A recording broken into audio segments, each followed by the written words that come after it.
16 teams for the 16th edition of the Women's African Cup of Nations. Get ready for an electrifying showcase of the best of women's football. The passion, the zeal, the beauty and the footwork. The continent of Africa returns once again to celebrate the showcase that shines down the globe. Raise the roof, people! The skills, the goals, the celebrations, and everything that makes the Women African Cup of Nations will be on display. It's a total package. Who wears the crown? Who takes the glory? Would there be a successful title defense? Or would we have a new champion? This is the Women's African Cup of Nations showcase. This is our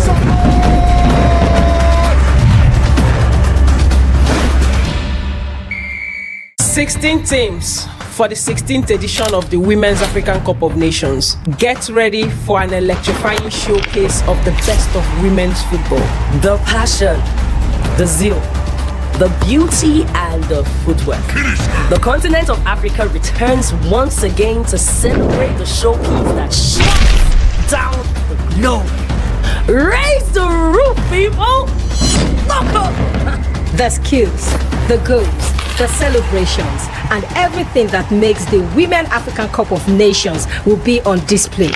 It's a total package. Who wears the crown? Who takes the glory? Would there be a successful title defense? Or would we have a new champion? This is the Women's African Cup of Nations showcase. This is our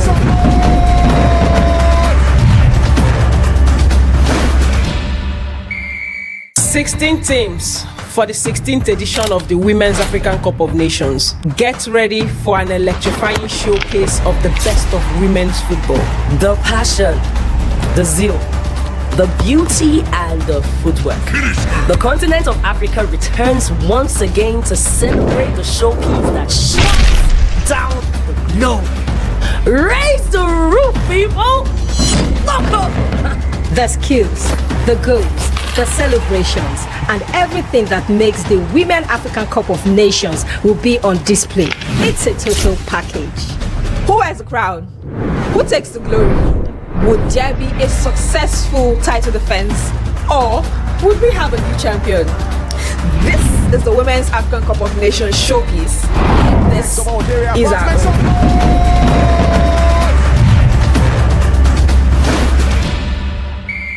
16 teams for the 16th edition of the Women's African Cup of Nations. Get ready for an electrifying showcase of the best of women's football.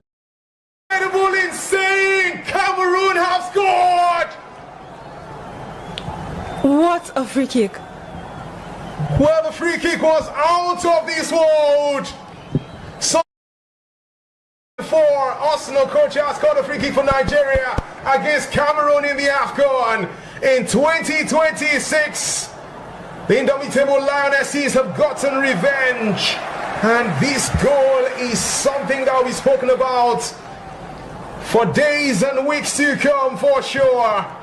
But just when I thought Nzana was going to take it, Njajo stepped up instead with her right foot. Chiamaka Nadozie went for the ball towards her right side, but could do nothing about it. That one was fired like thunder.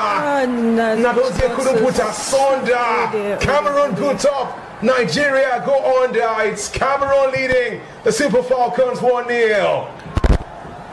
Wow. Wow is the word there. I was a very superb free kick. Nadozie got her fingertips to it, but she would just assist the goal into the back of the net, and that was a very fantastic free kick routine from Cameroon there. And I mean, what a goal! One of the goals of the tournament, if you ask me. There has to be eviction. There has to be one team emerging as the ultimate champions. Would it be Morocco? Would it be Nigeria? It is on a knife edge, this one.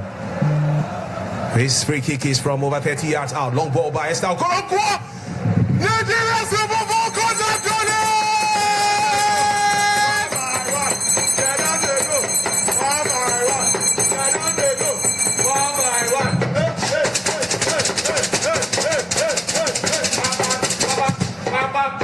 Amazing scenes!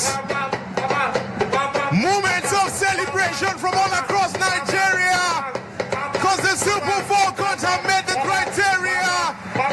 And it feels like Moroccan players are sick with malaria. Nigeria have come from 2 goals down to lead by 3 goals to nil. And the moment is magical. Estelle Koronko with the free kick. He checked in, it was in the mix. And this is 3-2 for Nigeria.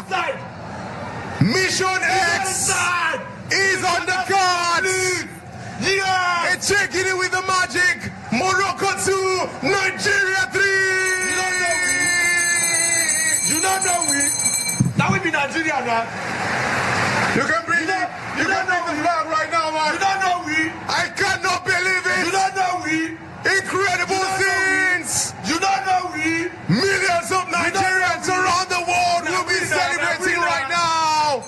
This is stunning. This is stunning. Now we the go landlord house go for sure. Mission X. Now we the go landlord house go for sure. Great exhibition. So much excitement. It's exhilarating. And Nigerians are tweeting about this one on X. Yes. The Super Falcons are just minutes away from winning their 10th Now we the go Women's landlord African Cup of Nations title. Now we. Come on, dear. Let's get back to There we go. Any moment from now is going to we happen. Morocco are beginning to panic. Right now they need a mechanic, so this team will not be sinking like Titanic. The final whistle has been blown.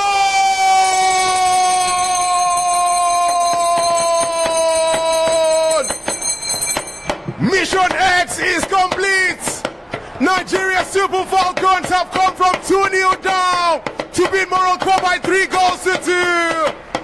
Estelle Koronko, Ijami Lucy, and also the brilliance of Echegini has given Nigeria a fantastic story. Has enjoyed a moment of glory. A team in a different category. Full-time in Rabat. Morocco 2, Nigeria 3. The Super Falcons are champions of Africa for a 3rd time. Amazing stuff. Shout out to every doubting Thomas. We're famous. No one can blame us. Yes. Congratulations. Yes. Come on. Get down here. 16 teams for the 16th edition of the Women's African Cup of Nations. Get ready for an electrifying showcase of the best of women's football.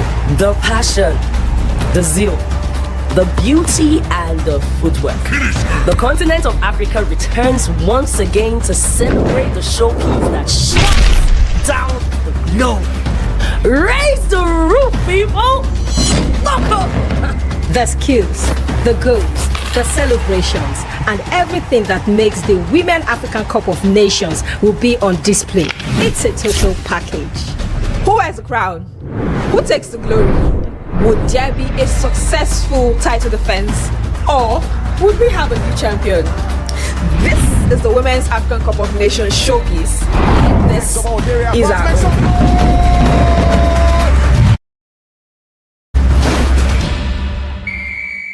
Incredible, insane! Cameroon have scored! What a free kick. Well, the free kick was out of this world. Sometime in 2004, Arsenal coach has scored a free kick for Nigeria against Cameroon in the Wafcon. In 2026, the Indomitable lionesses have gotten revenge. And this goal is something that we've spoken about for days and weeks to come, for sure. But just when I thought Nzana was going to take it, Njajo stepped up instead with her right foot. Chiamaka Nadozie went for the ball towards her right side, but could do nothing about it. That one was fired like thunder. Nadozie couldn't put asunder. Cameroon put up. Nigeria go under. It's Cameroon leading the Super Falcons 1-0. Wow. While I was the word there, I was a very superb free kick. Nadozie got her fingertips to it, but she would just assist the goal into the back of the net, and that was a very fantastic free kick routine from Cameroon there. And I mean, what a goal! One of the goals of the tournament, if you ask me. Pregede na verb and adjective and adjective. In other words, when it's strange hours, you need to call the strange dancers to come and dance the strange dance. My name is Chief Swo, your energy chief, and it's time for us to break down the Wafcon into bite size when we say una go love, and we get the people when we say they on ground to take run. I'm very proud to say sexy Jovita. This will be our VIVX introduction. Make the tea sweet me well to the babe where we say open the door, make her taste first start they do this work. Sexy, have fun. I did fine. Good to be here. Aye, VIVX, we are here to break down Wafcon. Oh, definitely. Wafcon is one particular competition that everybody's looking forward to because it also doubles as a way for 4 good teams to get to the World Cup in Brazil. So definitely, I did here for that one. It's a pleasure to be sharing the same set with this wonderful lady that has brought so much joy to Nigerians. She's a legend in her own right. She has left her mark when it comes to women football, not just in Africa, but of course in the world as well. So with a heart full of joy and of course with happiness, I hereby bring on board the legend herself. I don't know why she retired, but then she be legend. But she don't expect her to still play under 16 by now. But she said, look, let me leave it for the younger ones. I'm talking about the legend herself, Desire Okparanozie. Yes. Thank you. You don't know why I retired. I won't play football, die. Well, retired but not tired, of course. And I mean, it's always a pleasure being here. My first time with you in the studio doing this. For real? Yeah, of course. With the way you carry this woman matter for her, that this one I don't see for MBC or. Oh, I mean, they do other stuff, but not in this setting. I love it. Let's roll, ladies. Let's roll. Jovita 16 now. Yes. 4 of those 16. Thereabouts. They're not really win. They just shoot them enter. But who are the guys that you'll be looking out for? And what do you think the goal is? Is it winning the tournament for our girls? Or just getting that ticket for the World Cup first? I think it's going to be a very... Magic will send that ticket first too. Just know that one. Yes. Yeah. And which I totally agree as well because the ticket is very, very important. It will not be a thing of... a thing that is good when the Super Eagles of Nigeria didn't make it to the World Cup and now the ladies, just like at the Olympics, what happened the other time? The men did not qualify, the women did not qualify. In fact, it's been happening a lot lately in the Nigerian football scene where you see the age grade teams don't qualify for any competitions. Everybody's just at home watching others do what we are supposed to be doing, although it's not mandatory obligatory for us to be there. But then anything Nigeria no day, it get as they be. But all the same, I think there are things that we still need to do right. Like she said, it's a matter of days to the Wafcon. What can they get right?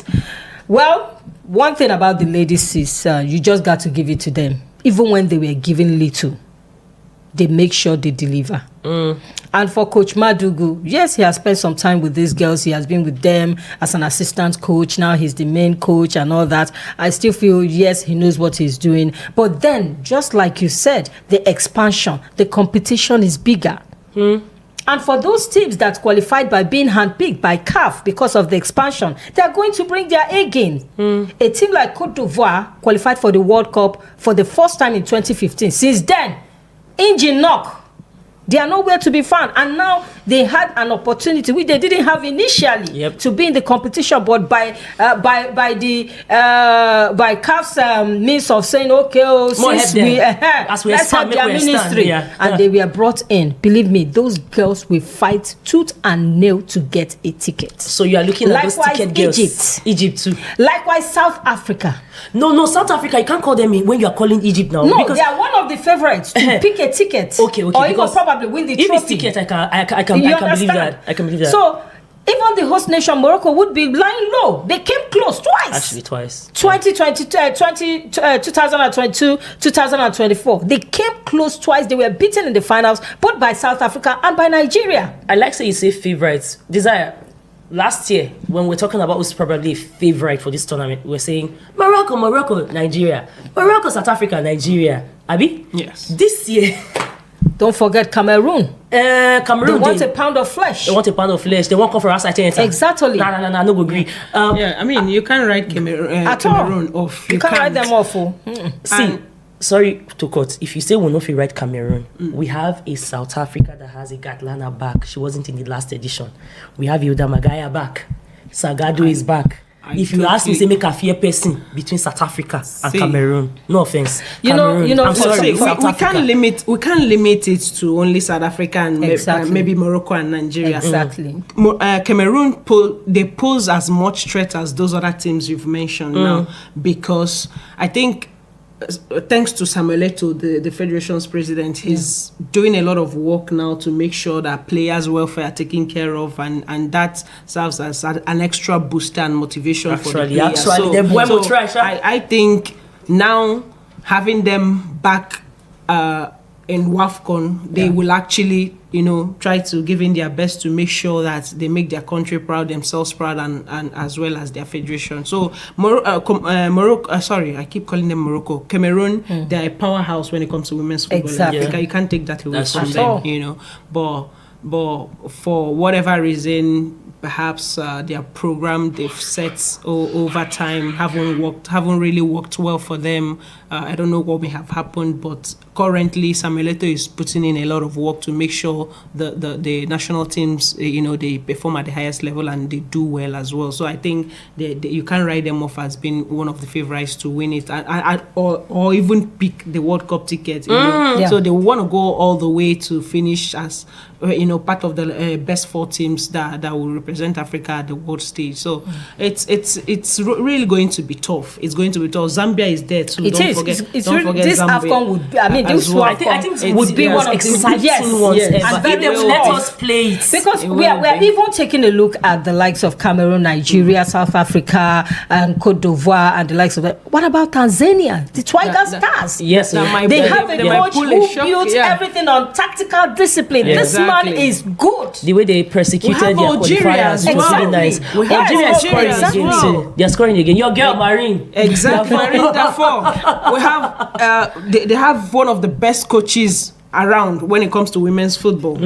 So you can't write Algeria off as well. There's Mali that had 20 goals in the build-up to this Wafcon, just to qualify. There's Burkina Faso as well. Those French girls, very young players. Why don't we talk about those French girls that play? If I say French, those Francophonian girls when they play for Africa. It's like most of the times we go over that side. It's only once we look at Cameroon, we'll just desire. Now, because of that, there where we have been waiting. We're not just respect that region too much. Maybe because of that, but then again, the gap is not what it used to be anymore. Teams are closing down on the powerhouses, and we could see we saw the amount of pressure we felt when we were to play against Zambia. I kabashed at the last Wafcon. Do you know that Tanzania drew South Africa at the last Wafcon? So, yes, ma'am. Yes, ma'am. Those are some Ghana of the surprises. beat South Africa to third place the other time. No, that one shocked them, but also because Salgado was hurt and Gatlana was not there. I don't think so. I think it has gone beyond that. And who doesn't play. For real. It's got seriously. For real. Yes. For real. I think women anytime Drogba not they play for Arsenal, they beat us. Even though they play, they give us. There's something about a player like Desire said. I think just like the men's game, the women's game in Africa is fast building up. It is going beyond what it used to be back then. And that's what because now the players have exposure. Yes, we have players playing in the Saudi league, in the Chinese league, in the Scottish women's league, in the USA. You just name it, Australia, Canada. Now Africa has so many players, women players spread across the globe. Exactly. And just in case you're not aware, by the way, before we tie this up, this will be one of the Wafcon edition that you have the largest spread of players that are approaching their 30s and still thriving for their national team. Call every national team, there's at least 3-4 players that are thriving in their 30s, doing well in their club sides, and also thriving on the national team. And I think that's one of the reasons I will say shout out, by the way, to Ngozi Kobe. Okay, again, now Kobe, because she got a call up. And I'm very impressed because when you see people that have done stuff, I mean, you follow that through the youth system, and you know what it is when you are out of the game, and then they bring you back. It was impressive to see, and we are wishing our elders the best of success, because I would like to say matter legacy for Africa, someone that stays and keeps pulling in the weight. I thought Janine Van Wyk was going to be one of those, but she's doing it in a different way. But I'm hoping to see something like that. I think she's retired. She don't retire, but she gets a performance center, high performance center. She has a club. They do things. No, Van Wyk, I think she just got a contract to coach a club side in Sweden. Oh yeah! Wow. Yeah, that woman know the stuff. So she's doing well. She's into coaching now. So talking about the youngins too. Talking about players performing in their 30s and all of that.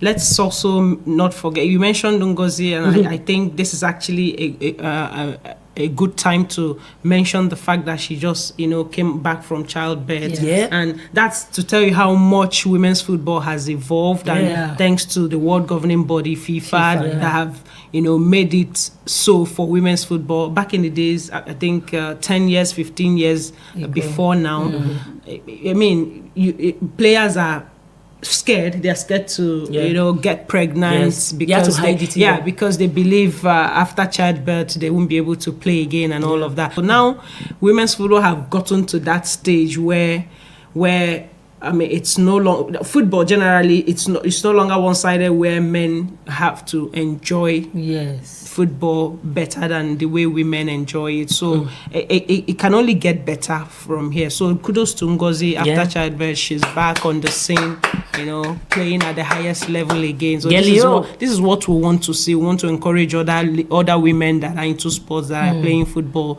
You can actually pursue life outside of football and still be in the scene and still perform at the highest level. And I think this cuts across sports, because I could still remember in athletics, Serena Williams in tennis, she had consecutive ranking at a point. That one, our runner that gave birth to 3 children that came back and won medals. Please, it's good for women's sports. It's good for women's sports generally. As we tie this off, I want you to give me your top 4, right? Your top 4. And you're likely to sneak that continental ticket. Let me start with Jovita. All right, let me see. Like I said, I'm not completely writing off the host nation, Morocco. Alrighty. They came close twice. And when somebody is hungry for something, they will be very tough. They will be very difficult. They couldn't believe it when Nigeria came all the way from behind. Oh boy, we said nothing believe, and we went this stage. What did they worry you? We couldn't believe it. So this time around, I'm sure they've worked on their mistakes, on their loopholes, and definitely they are bringing their A games. They have all the facilities, they have the right coaches, so definitely they are bringing something to the table. So Morocco is number 1. Then the Super Falcons of Nigeria definitely will pick a ticket. I don't know if they're going to win the competition, but I'm hoping they win and at the same time pick the ticket as well. Then the likes of South Africa. Yeah. I'm tipping South Africa to get one of the automatic tickets. Nobody don't mention Ghana since we see that for you. What they worry now? Then between Cameroon and Côte d'Ivoire. What's this? Are you dating a guy from Côte d'Ivoire? My sister, I know the day too. She has a thing. No, I'm looking at Côte d'Ivoire. The kind of eye where I carry the look Côte d'Ivoire. Make her find my glasses. Because for you not to qualify for a competition, you are given an easy route to qualify. You have to justify why you are there, and I think Côte d'Ivoire would prove to people that look, we deserve to be here. Though I've always been surprised why they don't perform as good as their guys, because their guys are really talented. Like you would expect that as with the men, as with the women. I think it's not as if they are not performing. Guys, it's just that African women football, or football in Africa for the women, has really gotten to that stage whereby you can't write off anybody. Yes, it's growing. Yes, it is. It's growing only to a certain level. Only to a certain level. You don't write up to a certain level. They might not be up to that international. They are gradually getting there. Yeah. But back home, if it's friendly, write off. Another thing I think have affected them over the years, why they haven't really been qualifying, is because some of these qualifying games, it's against Nigeria. Do you understand? So when you're faced against Nigeria, is it not my point? And when Nigeria Zambia beat Nigeria. Not beat Nigeria. Everybody they beat us once on the, but then they beat them again. Nigeria, when Nigeria said that, Nigeria would do like this. Yeah, it's tough when two strong oppositions are contesting for one ticket. You're very gracious. You have strong opposition. Seriously, but you got to have trick for their head. You got to have trick. It's a very strong opposition. So if you have those four, who's your two outsiders to get those intercontinental options, playoffs? I think I'm tipping Tanzania. I like Tanzania. Kenya is there too. Like underdog. Kenya, they give them 1 million. If you watch those girls play, you understand. Oh, nice. Is that not motivation to get up to top 6? It is. Sometimes the motivation might be there, but the body is not. The body refuses to work the way the motivation. So that's how. But for the Tanzanian girls, if you watch them play, you definitely see. Oh, they were very good. Their qualifiers was fire. I think they beat Ethiopia. I'm not sure, but I know they beat somebody. Ethiopia and Equatorial Guinea. Yeah, they beat them. Yunko, you not give me your last person, just Tanzania. No, okay, Tanzania, Kenya. Oh, you went to the East Africa now. Yes. Pamoja. Let me stick to East Africa. Okay, I think the 4 teams that will pick those short tickets will be Nigeria, Morocco, Ghana, South Africa. So after all the talk, you didn't carry Cameroon, no? Just don't worry now. So just those last 4 teams at the last edition. Yes. I think they would do well to get to that last 4 spots to go to the World Cup. Then for the playoffs, I would tip Zambia. Zambia might qualify to go for the playoffs. And maybe between Malawi and Cameroon. Between Malawi and Cameroon, one of them.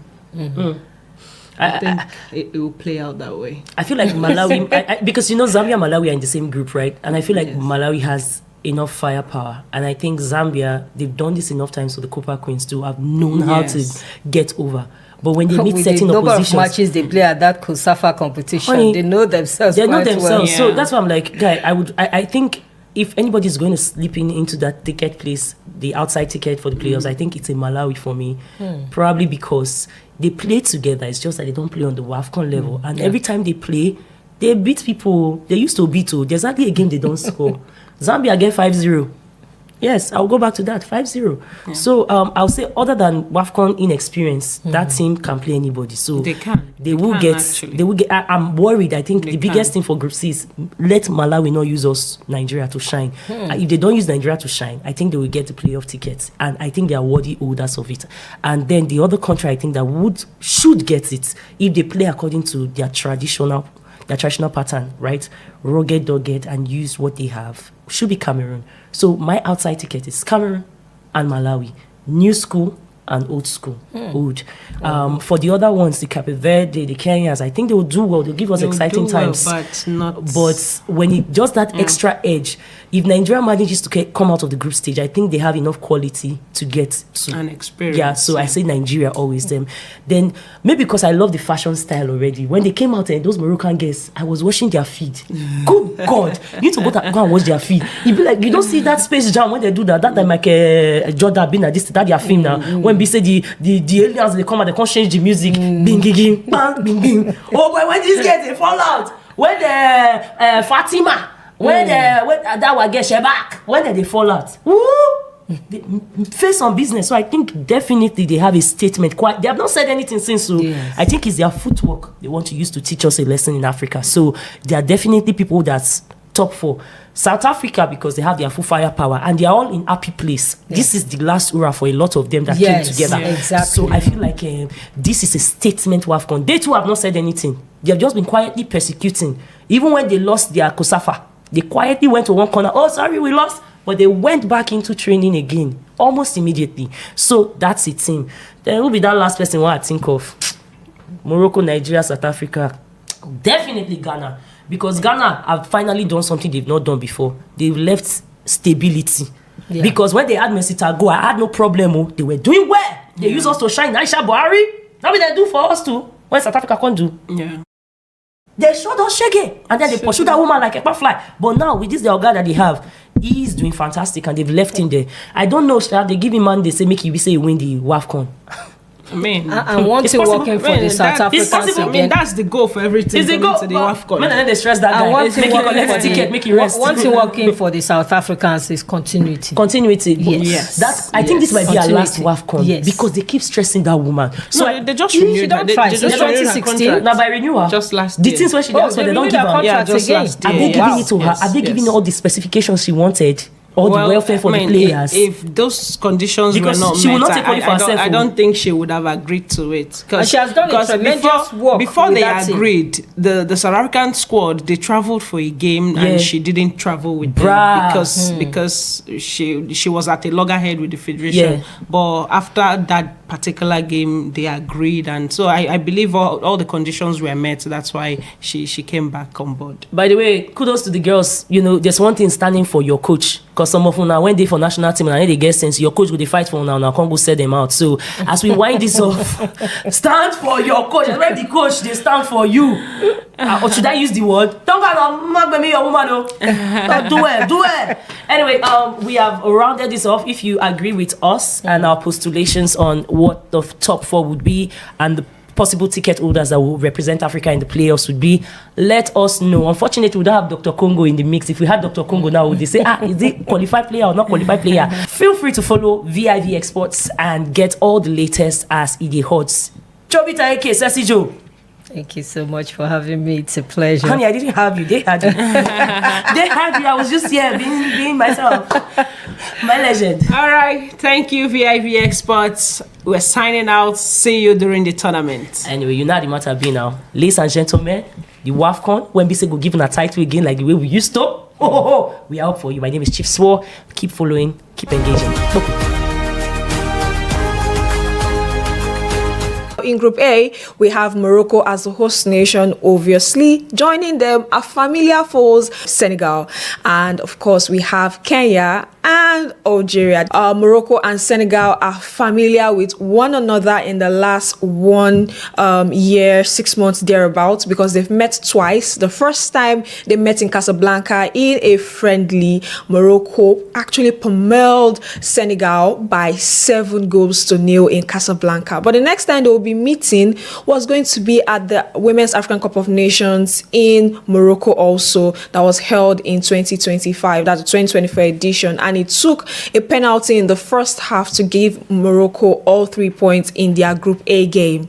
Now they'll be meeting for the third time. Will the third time be the champ for the Teranga Lionesses of Senegal? We'll wait to see that particular one. You also know that outside women's football, there is the focus for a lot of fans from both countries concerning what will happen this time around after what happened in the men's game in the finals that was played earlier on this year. Away from them, it's Kenya. Kenya are coming into these competitions with a lot of young bees, according to their coach, trying to transition them into the team. A lot of under 20 girls would be making their debut. Are they going to be the punching bag of this group with heavyweights like Senegal, like Algeria, like Morocco, who have all at least got into the quarterfinals in the last 3 editions?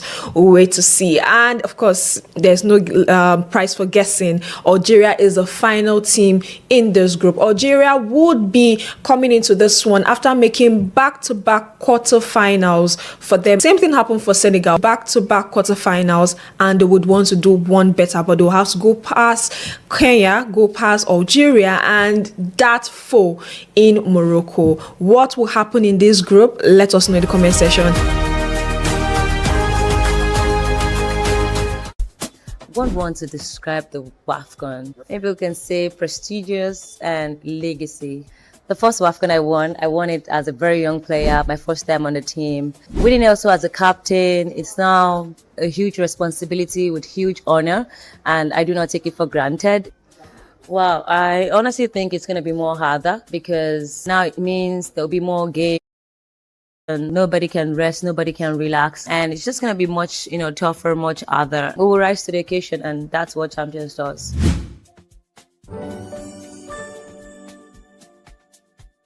Incredible, insane! Cameroon have scored!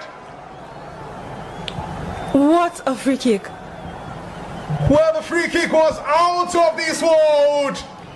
Sometime in 2004, Arsenal coach has scored a free kick for Nigeria against Cameroon in the Wafcon. In 2026, the Indomitable lionesses have gotten revenge. And this goal is something that will be spoken about for days and weeks to come, for sure. But just when I thought Nzana was going to take it, Njajo stepped up instead with her right foot. Chiamaka Nadozie went for the ball towards her right side, but could do nothing about it. That one was fired like thunder. Nadozie couldn't put asunder. Cameroon good top. Nigeria go under. It's Cameroon leading the Super Falcons 1-0. Wow. Wow is the word there. That was a very superb free kick. Nadozie got her fingertips to it, but she would just assist the goal into the back of the net. And that was a very fantastic free kick routine from Cameroon there. And I mean, what a goal. One of the goals of the tournament, if you ask me. 16 teams for the 16th edition of the Women's African Cup of Nations. Get ready for an electrifying showcase of the best of women's football. The passion, the zeal, the beauty and the footwork. The continent of Africa returns once again to celebrate the showcase that shuts down the globe. Raise the roof, people! The skills, the goals, the celebrations, and everything that makes the Women African Cup of Nations will be on display. It's a total package. Who has the crown? Who takes the glory? Would there be a successful title defense? Or would we have a new champion? This is the Women's African Cup of Nations showcase. This is our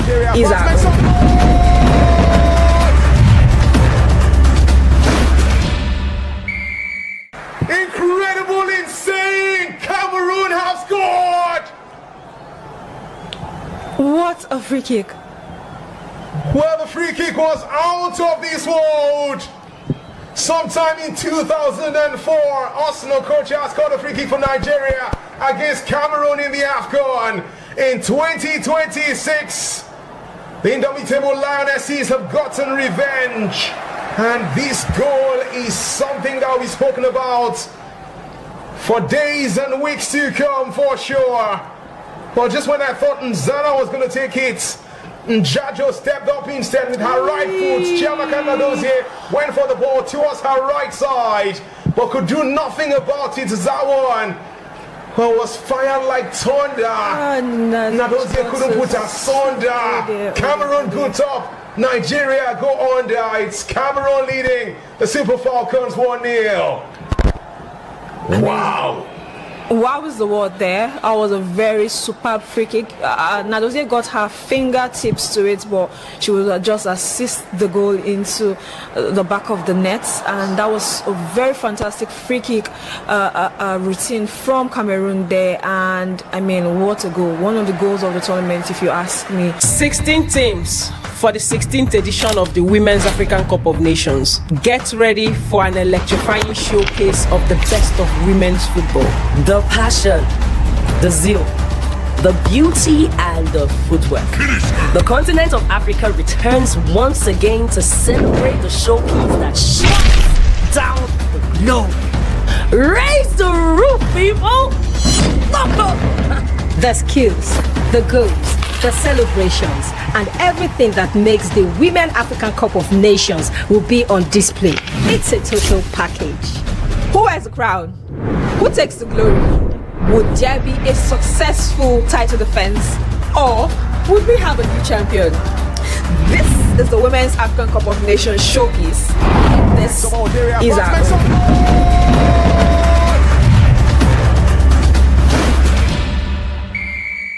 Incredible, insane! Cameroon have scored! What a free kick. Well, the free kick was out of this world. Sometime in 2004, Arsenal coach has scored a free kick for Nigeria against Cameroon in the Wafcon. In 2026, the The Indomitable lionesses have gotten revenge. And this goal is something that we've spoken about for days and weeks to come, for sure.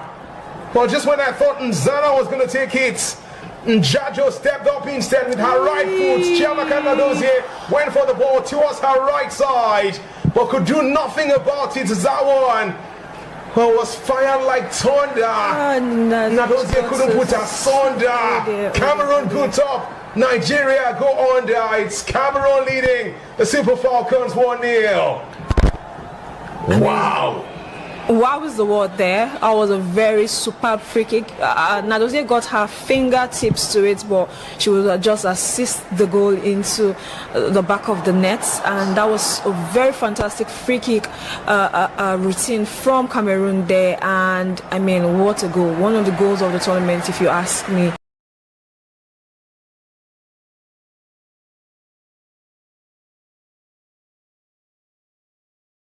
Incredible! Cameroon have scored! What a free kick! Well, the free kick was out of this world.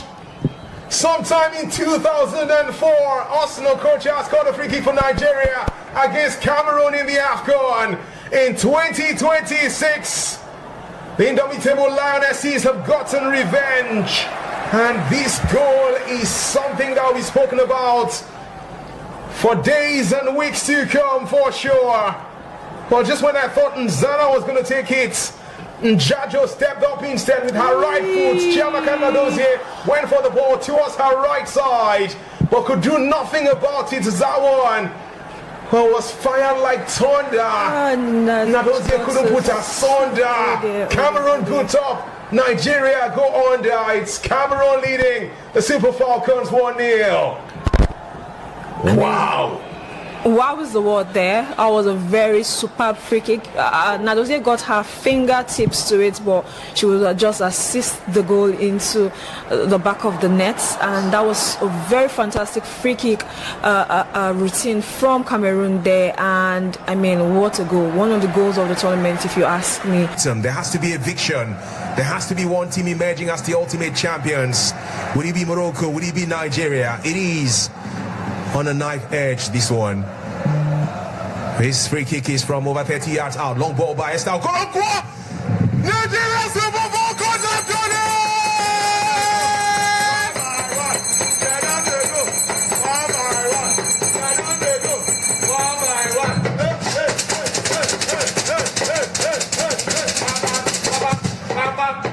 Amazing scenes! Moments of celebration from all across Nigeria, because the Super Falcons have met the criteria, and it feels like Moroccan players are sick with malaria. Nigeria have gone from 2 goals down to lead by 3 goals to 0, and the moment is magical. Estelle quote-unquote with the free kick. He checked in, it was in the mix. And this is 3-2 for Nigeria. Mission X is on the cards. Yeah, and checking it with the magic. Morocco 2, Nigeria 3. You don't know we. Now we be Nigeria now. You can bring it. You can bring the flag right now, man. You don't know we. I cannot believe it. You don't know we. Incredible scenes. You don't know we. Millions of Nigerians around the world will be celebrating right now. This is stunning. This is stunning. Now we the go landlord house go for sure. Mission X. Now we the go landlord house go for sure. Great exhibition. So much excitement. It's exhilarating. And Nigerians are tweeting about this one on X. Yes. The Super Falcons are just minutes away from winning their 10th Now we the go Women's landlord Africa Cup of Nations title. Now we. Come on, dear. Let's get back to There we go. Any moment from now is going to happen. Morocco are beginning to panic. Right now they need a mechanic, so this team will not be sinking like Titanic. The final whistle has been blown!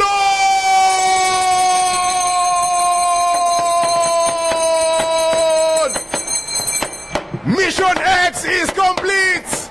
Nigeria Super Falcons have come from 2-0 down to beat Morocco by 3 goals to 2. Estelle Koronkwo Ijami Lucy and also the brilliance of Echegini has given Nigeria a fantastic story. Has enjoyed a moment of glory. A team in a different category. Full-time in Rabat. Morocco 2, Nigeria 3. The Super Falcons are champions of Africa for a 3rd time. Amazing stuff. Shout out to every doubting Thomas. We're famous. No one can blame us. Yes. Congratulations. Yes. Come on. Get down here. 16 teams for the 16th edition of the Women's African Cup of Nations. Get ready for an electrifying showcase of the best of women's football.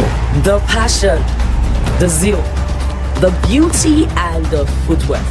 The continent of Africa returns once again to celebrate the showcase that shuts down the globe. Raise the roof, people! The skills, the goals, the celebrations, and everything that makes the Women African Cup of Nations will be on display. It's a total package. Who wears the crown? Who takes the glory? Would there be a successful title defense? Or would we have a new champion? This is the Women's African Cup of Nations showcase. This is our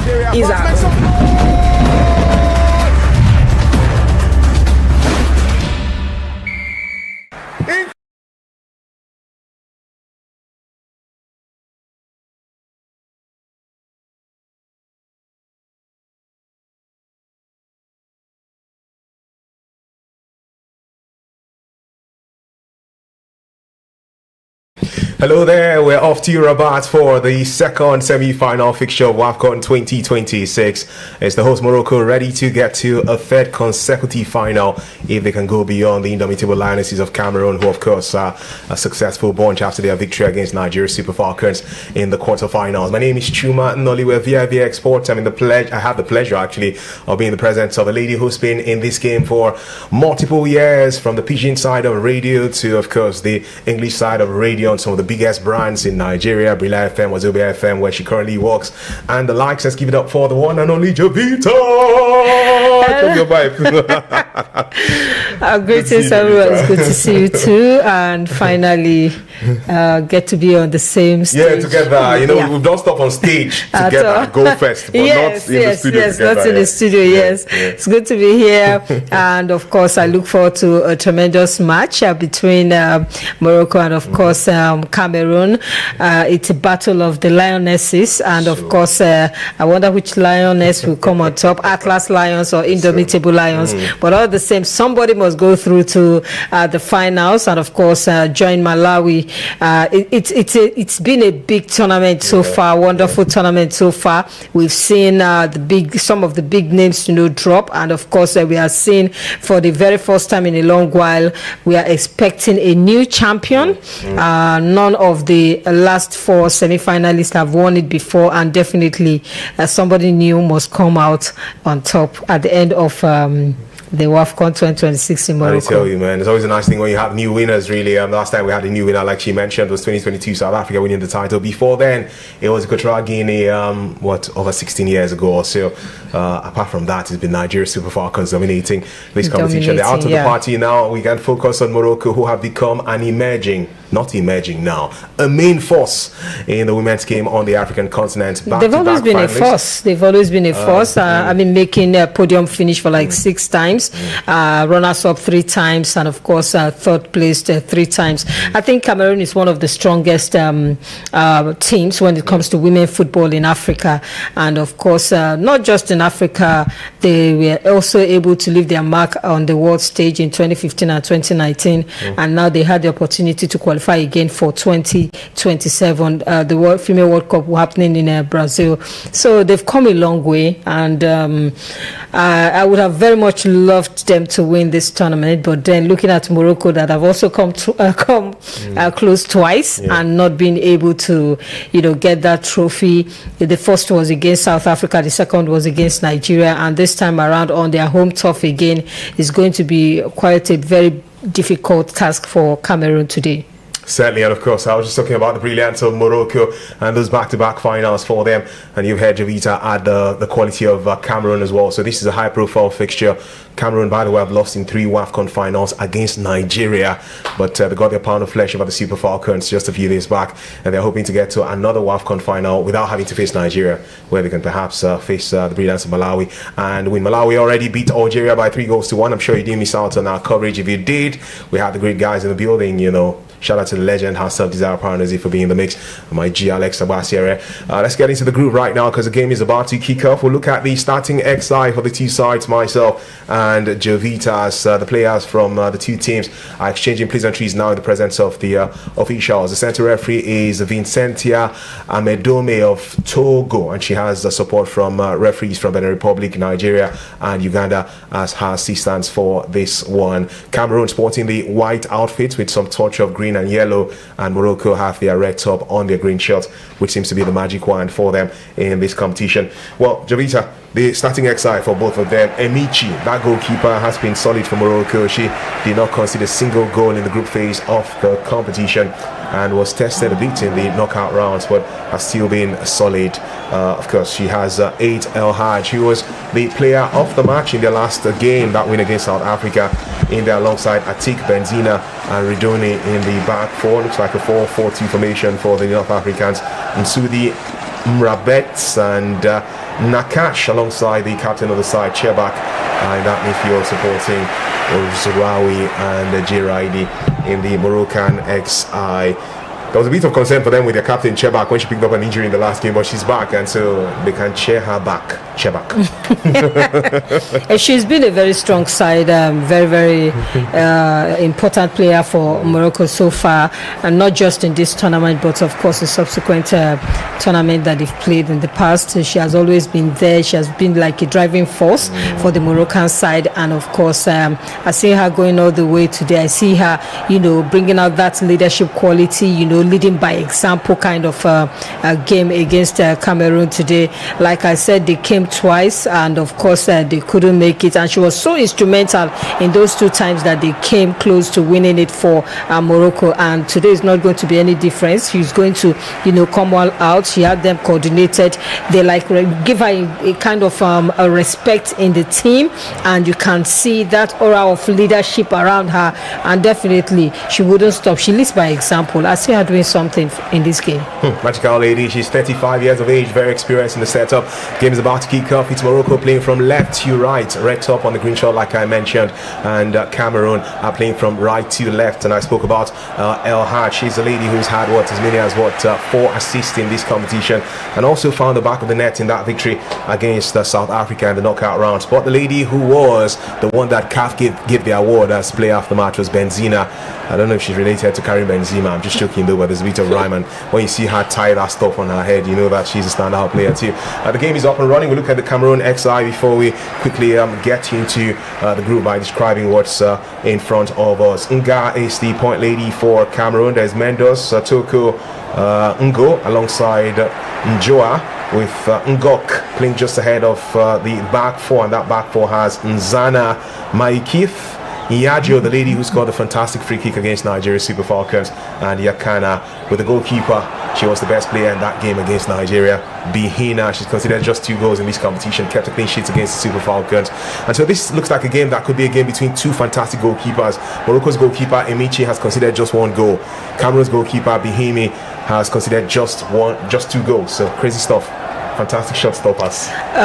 For Michele, I feel massive improvement from her, despite plying her trade at home. She's come out there just like Chiamaka started as well at home before moving abroad. She has really done so well in this tournament, helping Cameroon to where they are today. And of course, we're definitely expecting to see another repeat performance just like she did against Nigeria, against Morocco here. It might be a battle of the two goalkeepers because they've been excellent so far in this tournament, and definitely, although their defense will also play a very big part in them and of course how the game is going to go, but then the two goalkeepers fantastic so far in this tournament. And we could see Mikali make some massive impressive saves against Nigeria in the quarterfinals, and of course she's all beefed. I mean, how did they talk her? She's all beefed up to go in this particular one against Morocco. It's not going to be, like I said, it's not going to be an easy one for either side because they are both looking for the same thing. They've came so much close to getting the trophy at a point in time, and now they have another opportunity. So it's a question of who is much more hungrier. Make I use pidgin. I tell you, man. Who get hunger pass? Who get hunger pass? Who hungry pass? I go collect them. All right, now Chebak has a corner kick for Morocco from the right hand side. Chebak, captain of the team, the 35-year-old, set to launch this one as an outswinger across. Thank you for joining us with vivxsports. Please click on that subscribe button and turn on your notifications too, because we're always here for you every single time there's a high-profile football game concerning our African continent around. Of course, we are all-round sports, exporting the best of African sports to you. The corner kick is taken shot by Morocco. They'll have a chance for a cross from that right hand side, and it's I think goalkeeper Bihina may have punched that one out. Cameroon defending astutely in the early exchanges right now. The Cameroonian ladies who have beaten some top teams en route to these routes, knocking out teams like the champions from the last competition, Nigeria, the third best team from the last competition, Ghana. They beat Ghana in the group phase and also got victory over Mali. Now they're up against the second best team. It's going to be funny. We just saw that save, by the way, from goalkeeper Bihina again. I'm telling you, she's been, in every tournament there's always a revelation, and of course one of those is this goalkeeper from Cameroon. She has really, brought in her A game, made massive improvements in her games, and we are seeing the results of years of hard work finally coming to the surface, just like Vozinha in the World Cup with Cape Verde. Sometimes you play, but then it doesn't work. Then one particular year it clicks for you, and that's exactly what Bihini is doing right now. Just 22 years of age, this young lady actually started as a striker, and then at the age of 15 she was growing taller, and then her coach told her, you're growing too tall, or you're going to goalkeeping stuff. Right now she's doing an amazing job as a goalkeeper as Morocco come forward again from that right hand channel. The team on red and green, and they will have a throw in the North Africans. Your thoughts are pouring in, please keep them coming through via the comment section. This one from Chinom So Biaki 6076 says, you can just imagine that Samuel Eto'o is president of Cameroonian Football Federation, whereas one Alhaji is in charge of Nigerian Federation. No wonder the lionesses devour the wingless falcons, he says. Chinese guy vex. And for Ifani Menda, you say it's going to be Morocco winning this competition. We have a poll, of course. We're asking you, which team do you think will win Wafcon 2026? So please, you can go there and vote on our stream as we bring to you the action. We've seen just over 4 minutes of play so far, 5 officially in Rabat. Coach Vilda, the coach of Morocco, led Spain to win the Women's World Cup title in 2023. Now he wants to lead Morocco to win their first Women's AFCON title in 2026. Rita Cameroon have a chance now with a free kick at least to play their lines. Give themselves a bit of a break for a team that have had to defend for most of the early exchanges. Long clearance by the Indomitable lionesses, the team on the white top on the white shirt with the touch of green and yellow around the place too. The centre referee from Togo is not ready to go. She just says that they should hold on for a bit, and Morocco will have a free kick in their own side of the divide. El Haj will find Ozraoui from his right hand side. In fact, he was captain of the side. Chebak coming to help at right side of defending. Ozraoui will be chasing that ball, but Cameroon have Nzana trying to clear for them. Nzana was part of the Cameroonian team that lost to Nigeria in the quarterfinal stage of the Wafcon about 4 years ago, and she also was part of the team that beat Nigeria. So this tournament looks like a revenge tournament, really. Cameroon got revenge over Nigeria, Morocco got revenge over South Africa. Both of them in the quarterfinals. I don't even think, although they are familiar foes, in like 14 meetings against Nigeria, they were only able to beat Nigeria for the second time in the quarterfinals. And of course, that boosts up your... Morocco could have a chance. He's got the opening goal here. And goalkeeper Bihini comes out to make the save. Well, the Moroccan ladies are saying there was a handball, there should be a penalty, but the goalkeeper is still down on the top right now. The players on the Moroccan bench are also saying there was a handball and are calling for a penalty, but we have to wait to see the replay. Definitely, we have to wait to see that replay there. I think so too. I think there was a handball. Did he hit her body before he hit her hand? But it's even outside the 18-yard box. Felt like he hit her leg before he went to the hand. It wasn't the natural if that's the case, position. then that should not be a penalty at all. But no, it's not. I think it's outside the 18-yard box. So even if there's going to be any caution for it, I think it will be a foul. Well, one thing is certain now, goalkeeper Bihini of Cameroon is being attended to by the medical team. A bit of a challenge for her. Good thing she's back on her feet. The referee has the ball. I'm not too sure if there'll be a conversation with the VAR team. Not yet. Looks like the referee said to drop the ball for Bihina to start proceedings, and now she says hold on. So maybe there could be the VAR check now. Would there be? I don't think there will be. The referee's fine, so Bihina will restart proceedings for Cameroon. The initial penalty scare for Morocco. Their demand for a penalty has been thrown out of the window by the VAR team, who did not see anything in that at all. Well, Cameroon, a bit of a scary start for them. Stay clear of the ball, trying to find. They start from the right hand side. Joa, an opportunity for the ball to be swept through from that territory. They will do that straight into the path of Emichi.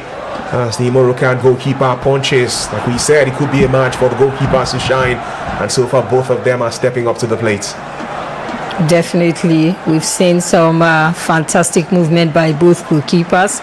First by Michi and of course Bihina. Yes, I think in the last 9 minutes the two of them have made saves, 1-1 saves apiece, and of course they'll definitely want to put in more performance, because I see a lot of shots coming in this match, because the Moroccans are very good with their feet. The Cameroonians are also very, very good. We could see that against Nigeria the last time, where they took a free kick outside the 18-yard box, and of course it went straight in. So they are being cautious, because this is the early part of the game already, so they are playing with caution, trying to study each other and of course each other's strength. Although their coach was at the last game when Nigeria and Cameroon had their quarterfinals match, and of course when I saw him at the stadium, I was like, this man won't come. Is he like doing spices or what? He needed to receive rivals in advance. Exactly. Regardless of who wins or won that match, he was there to study the teams, and I think that's what we also need to be doing. Learn your opponent, learn to know more about your opponent, and I think we took Cameroon for granted, it's a team we've always been beating all the time, and definitely we beat them again. Sometimes then send overconfidence, now make Agbede shots, and then we pay dearly for it. Now we are going to be playing playoff by tomorrow night, so it's sometimes we need something to wake us from our slumber, and I think this is one of the things. If we ever wake up, that is, because after the Super Eagles fails qualify for the World Cup in 2022, people thought they would wake up, but still are sleeping at this stage. They missed out on another World Cup, or haven't they? All right, now it will be goalkeeper Bihina. And you know that if we fail to qualify for this World Cup, it will be the first time that the female national team of Nigeria will not be at the World Cup. We've always been there since inception, since 1991. So it will really be sad that for the first time in the competition's history, Nigeria might not be there, but hopefully after the qualification and going to play, hopefully we win against South Africa tomorrow. Then hopefully when we qualify for the intercontinental playoffs, we win and of course qualify. Speaking about that game involving Nigeria and South Africa, we'll be here on vivxsports for you as a brand to ensure that we carry along with the watch-along experience for that Nigeria-South Africa game tomorrow night. So please join us for that one if you can.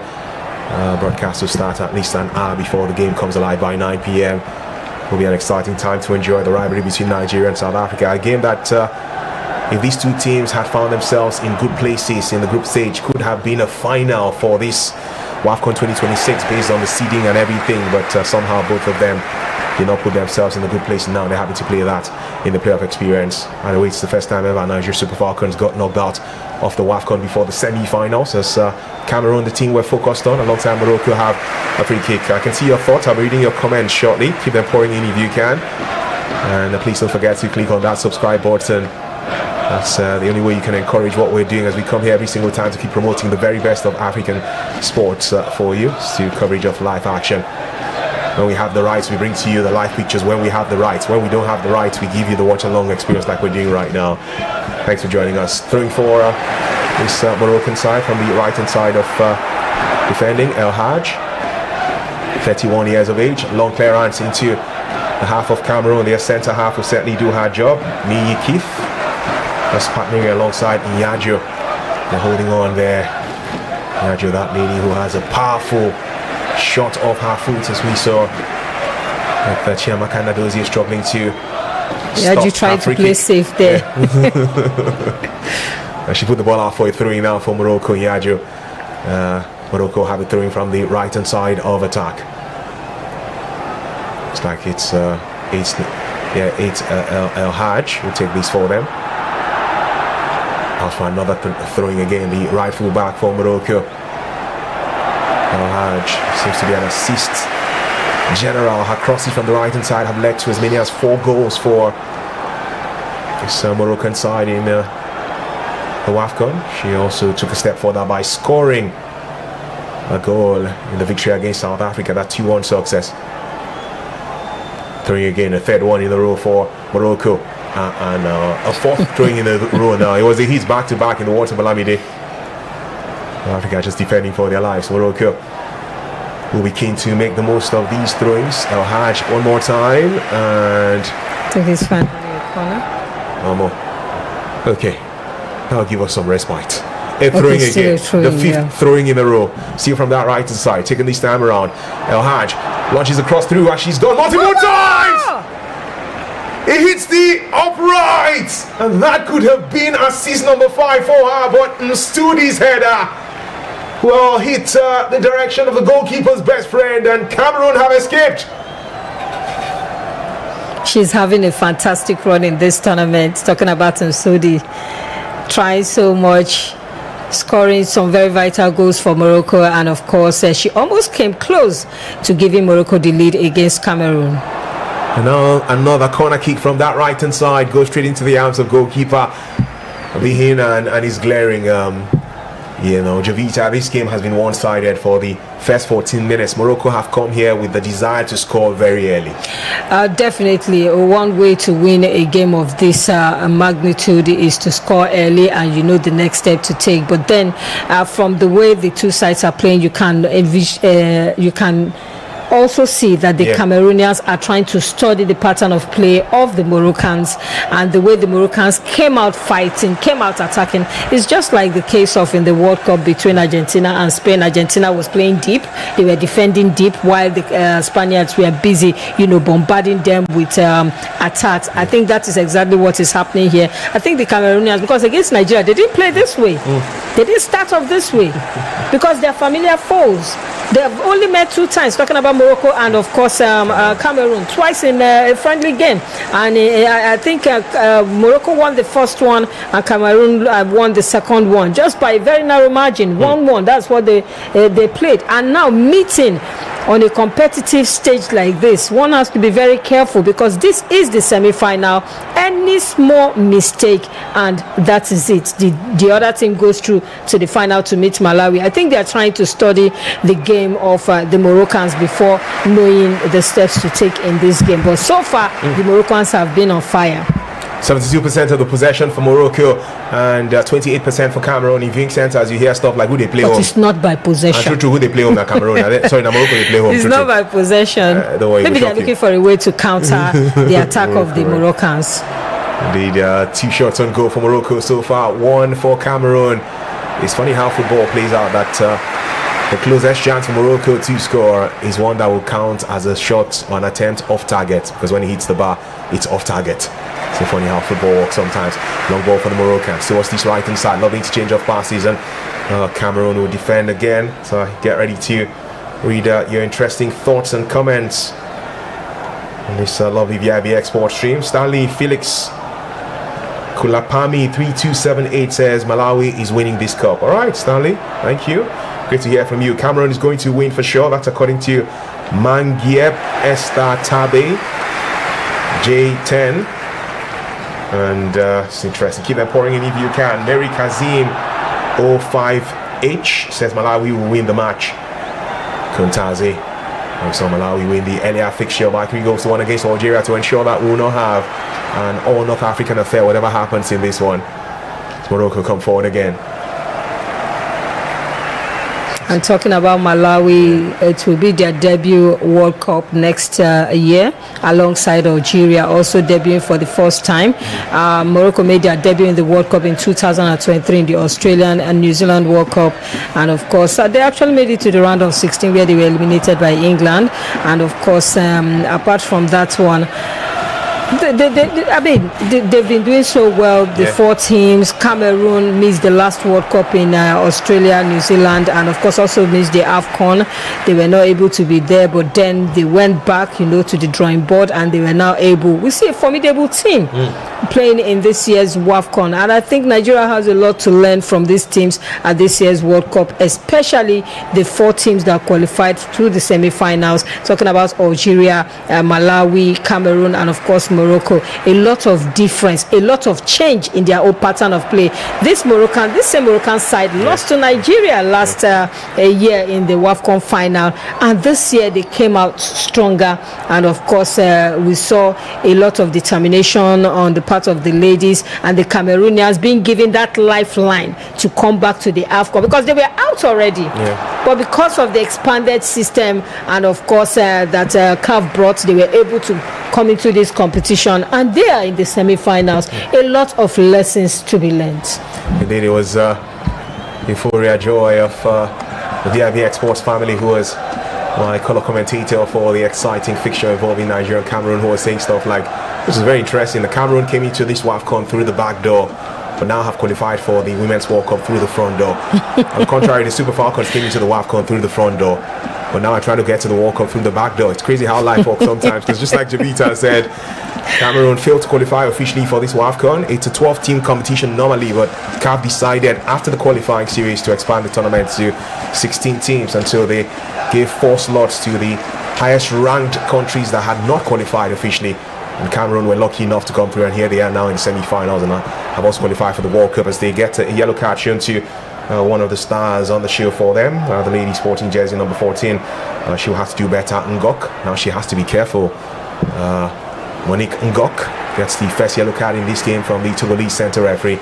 Free kick for Morocco around the centre circle area in the half of Cameroon. Just to remind you again, Morocco are playing from left to right with the red top on the green shirt. Cameroon playing from right to left with the white top on the white shirt, and some touch of yellow and green around the place too. We've already seen Morocco hit the upright with a connecting header from a lady who's having a good time in this competition. Certainly she should be proud of what she's been doing so far, Sudi. But it's not been soothing for them yet, because there's no goals to report to you. The scoreline to you, even Stevens 0-0. The team waiting for them in the final on Sunday is Malawi. Those guys, you're supposed to give them the Alawi now. You don't say they're too good, man. They've done really well. They've done really well for themselves, beating, despite the two sides getting red cards. They were red carded, both the Algerians and the Malawians, but they still managed to win that fixture 3-1. That tells you a lot about the Malawians' preparation. And remember Kosafa, they keep playing Kosafa every time. They keep the team active, and this is what we failed to do. Sometimes I don't blame Nigerian girls, because sometimes they even give more than they were giving. Sometimes they even go out of their way to make sure that Nigeria gets something at the end of the day. But for how long would we continue like this? Okay, they don't need to prepare, they will definitely bring back the cup and all that. You keep expecting them each time to go out there without preparing them. It's like you're sending them out to war to go and fight. But they still manage to come back in one piece. Cameroon now can attack, and they really want to show you that, like you said, they want to go with these overlapping runs and fast break. Morocco's defense still has been asked to throwing for Cameroon. I never to see jersey of Bihina Shah. Bihina, I've seen, that's a Cameroon goalkeeper, but Emichi, the goalkeeper for Morocco, she's not been tested too often, just once. And Cameroon are trying to see if they can test her again. So they get a throwing on the near side. That's the left-hand side of attack.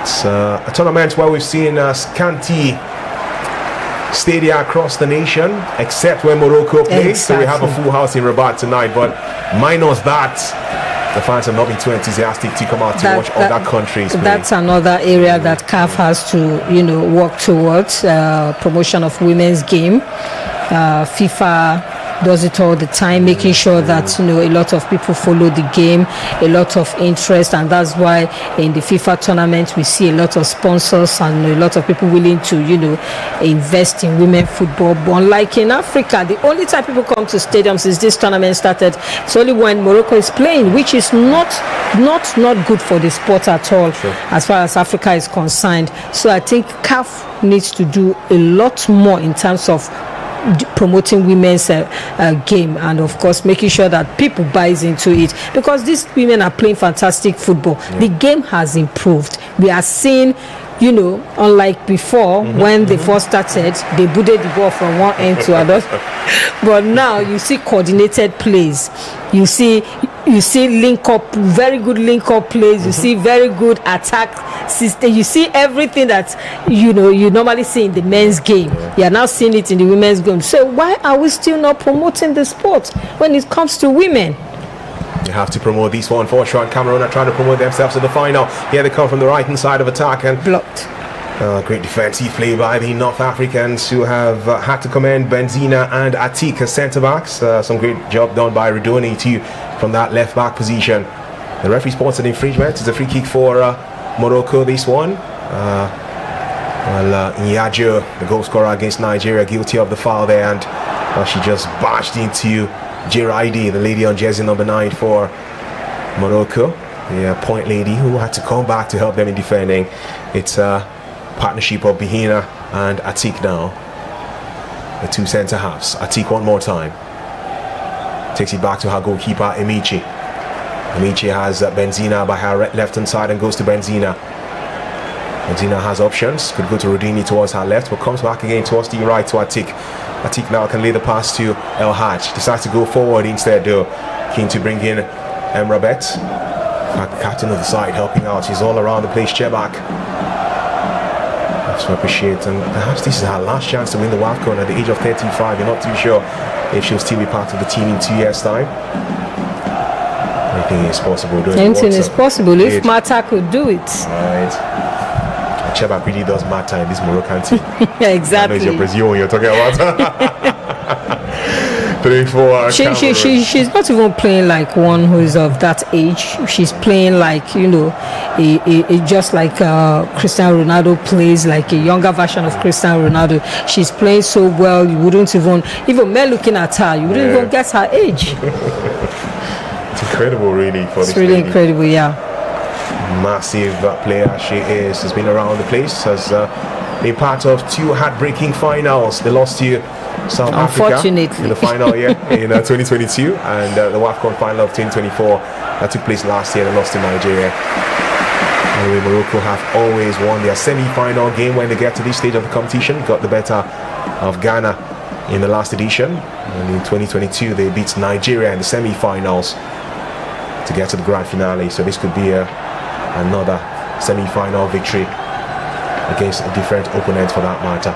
And talking about Chebak, she had made like 75. She has like 75 caps for Morocco, and of course 22 goals so far for Morocco. She has come a long way. Yes, really has. She's like the bedrock of the team. She's been around for a long time, so like you mentioned, 68% of the possession for Morocco, leaving Cameroon with 32%. So it's still Morocco with one of the ball. And spoke about Chebak, and the camera just went to her. That Moroccan captain. She's the true has this model-like look. Yes, so yeah.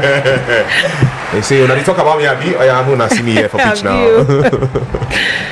I'll go back to reading more of your comments shortly. We're via vivxsports, and we export the very best of African sports to you. And so we're here every single time there's a top game to excite you, whether it's age grade football, our senior men's national team or women's national teams around the African continent, promoting the best of Africa to you. And so please, you can click on that subscribe button. It's not a mistake that you stumbled on this channel. We're in here every single time to excite you with the best from our continent. Thank you very much. Let's get back to Chebak now, who has the ball. Lovely turn by Chebak, goes past Hamaka, and has a second defender to go beyond. Was she fouled? In fact, it wasn't Chebak, and it's just the slick nature of these ladies. Uzraoui, the one at that time, and Uzraoui is one who we've seen score for. She pushed her mark at that time. Uzraoui netted in that game against South Africa. That turning. It was a lovely turn, man. Very, very lovely turn from the Moroccan. Oh my. And with their coach talking about Hoge, I think I've seen massive improvement from this Moroccan side, and definitely I feel this time around they might just get it right. I think that surely on paper they're number one favourites right now, and it's the third time in a row that Morocco are hosting this Wafcon. This will be the last time for now, and for the previous 2 times they lost in the final. So you think that it'll feel like poetic justice for them to eventually win it before they hand over to another country to host? Having spent so much money to make this one happen. They hosted the men, they couldn't win. They hosted the women, they couldn't win. I mean, maybe third time lucky. The men will tell you how 3 months after they got the trophy from they won. but CAS will now decide whether it's going to be in favour of Morocco or Senegal in the coming months. As Morocco pass the ball around again, going towards that far side where there's Nakash, one of the experienced ladies in the Moroccan setup. They're throwing for Cameroon. This will be split lackluster in possession. The Central Africans, Cameroon. Morocco are doing quite a great job from that left-hand channel. Ball runs out of touch. Msudi will be grateful though that there's a throwing that should come the way of her team. Yeah, it's just that she's quite fleet-footed. Msudi throwing for Morocco. That again from that left-hand channel. Morocco doing right what Nigeria should have done against Cameroon. One could argue that after the Cameroonians scored that goal, it felt like Nigeria became the better side from then on, but still could not unlock the goalkeeping prowess of Mihina. She was really at the top of her game on that particular day. It's like the heavens were like, today, it's your day. She spoke about how, because she plays for Benfica in Portugal, and spoke about how Uchebe, I think the Nigerian player who was once her teammate at Benfica, came and told her, you did quite a great job, well done, congratulations to you, you deserve to be in the final, in the semi-finals. And she said that meant so much to her, seeing her former teammate at club level, who was a rival on the pitch playing for Nigeria, coming to her to say, hey, congrats to you for the great saves. Think about football too, You rival for the entirety of the game, but once the final whistle is blown, there's a bit of mutual respect from 2 parties. Definitely, real recognizes real when you see your compatriot doing so well, even though you're on the opposite side. Definitely, you commend them, and my people say, "Irioli ojabori." So when you tell somebody, "Well done," or "How are you doing?" it cures sickness. So definitely, when, just like you said, as she told her, definitely should put in more effort, especially when they're playing against a Moroccan side that Nigeria defeated last time out by 3-2 to win the trophy. So they have an opportunity to also, after all the time they've spent, playing in the African continent, to finally have something to show for it. Really will be a big deal. This will be a big deal for Cameroon to win this, or even for Morocco to win it. It is a big deal. So all teams who've suffered heartbreaks in finals in the past of the Wafcon, I think it's about time they had the privilege of lifting the trophy to Morocco. Walking forward now from this right-hand channel. Cameroon will clear again. And Uzraoui has been complaining that they've been tugging on her shirt too much. Well, that's 50-50 ball. This is crossing out for Morocco from the right side. And Mihina saves again, it's an easy save that one. It's a corner kick actually. It's a corner kick, yes. Okay. So corner kick for Morocco. We've seen half an hour football played so far. The scoreline is still even Stevens. Morocco nil, Cameroon nil. In the second semi-final fixture of Wafcon 2026, the winner of this game will go on to face Malawi in the final on Sunday. Malawi have beaten Algeria by 3-1 earlier this evening. Kind of kick now for Morocco. Team who would like to see Chebak launch this one forward as an out-wing across from the right-hand side with her right foot. It's blocked out by the first line of defense for the Indomitable Lionesses, and Benzina will get this for them. But the referee seems to have spotted an infringement. And yes, it will be a free kick for Cameroon in the half of the Indomitable Lionesses. I don't know which lion will chop lion, which lion this one. Lion. With that last ad, Indomitable. But then the Moroccans are still, this is like the 32nd minute, and the Moroccans are still, you know, having that impact on Cameroon. The Cameroonians have not yet found their footing so far in this game, and the Moroccans keep piling on the pressure on them. And like we say in the PG parlance, now pressure the boss pipe. True. And of course, it's just a question of time, or a matter of time, before something happens in this game. But at the same time, a game of this nature can also go in an unexpected way, whereby the Cameroonians might, because of the way the Moroccans are attacking, might just, you know, use that to counter them, and who knows what happens. But the Moroccans so far are so much in charge of this game, while the Cameroonians are playing catch up.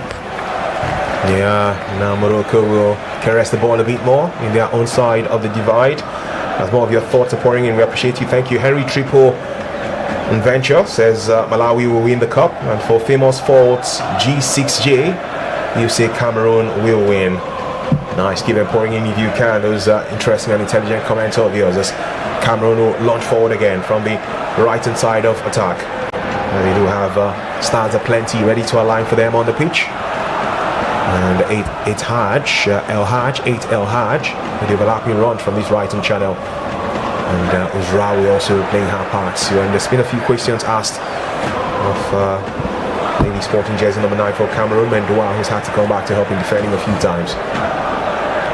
Uzraoui now twisting and turning. Uzraoui with a cross from that right hand channel. Lovely control this will be. Ball square through, and Cameroon clear out just in time. Morocco want to come forward again, launching the ball straight into the arms of goalkeeper Bihina, who will get this and restart play for Cameroon. Came here to give us a goal. Two teams who have proven their worth in games. 4 matches for Morocco, only 1 goal let in. 4 games for Cameroon heading into this fixture. They're considered just wise, keeping a clean sheet against Ghana and Nigeria in the process. Now, seeing something about the Cameroon's record, which is something they'll be proud of if they can continue with that. In beating Nigeria, they beat the best team from the last Wafcon. In beating Ghana, they beat the 3rd best team from the last Wafcon. Now they're playing the 2nd best team. So if they beat Morocco, they would have beaten the 1st, 2nd, and 3rd from the last Wafcon. And I'm sure they will be really, you know, beating themselves up for not qualifying for the last Wafcon, and of course not also because qualifying and of course playing and getting to the semi-finals automatically qualifies one for the World Cup, and of course they were not able to do that, so they missed that World Cup.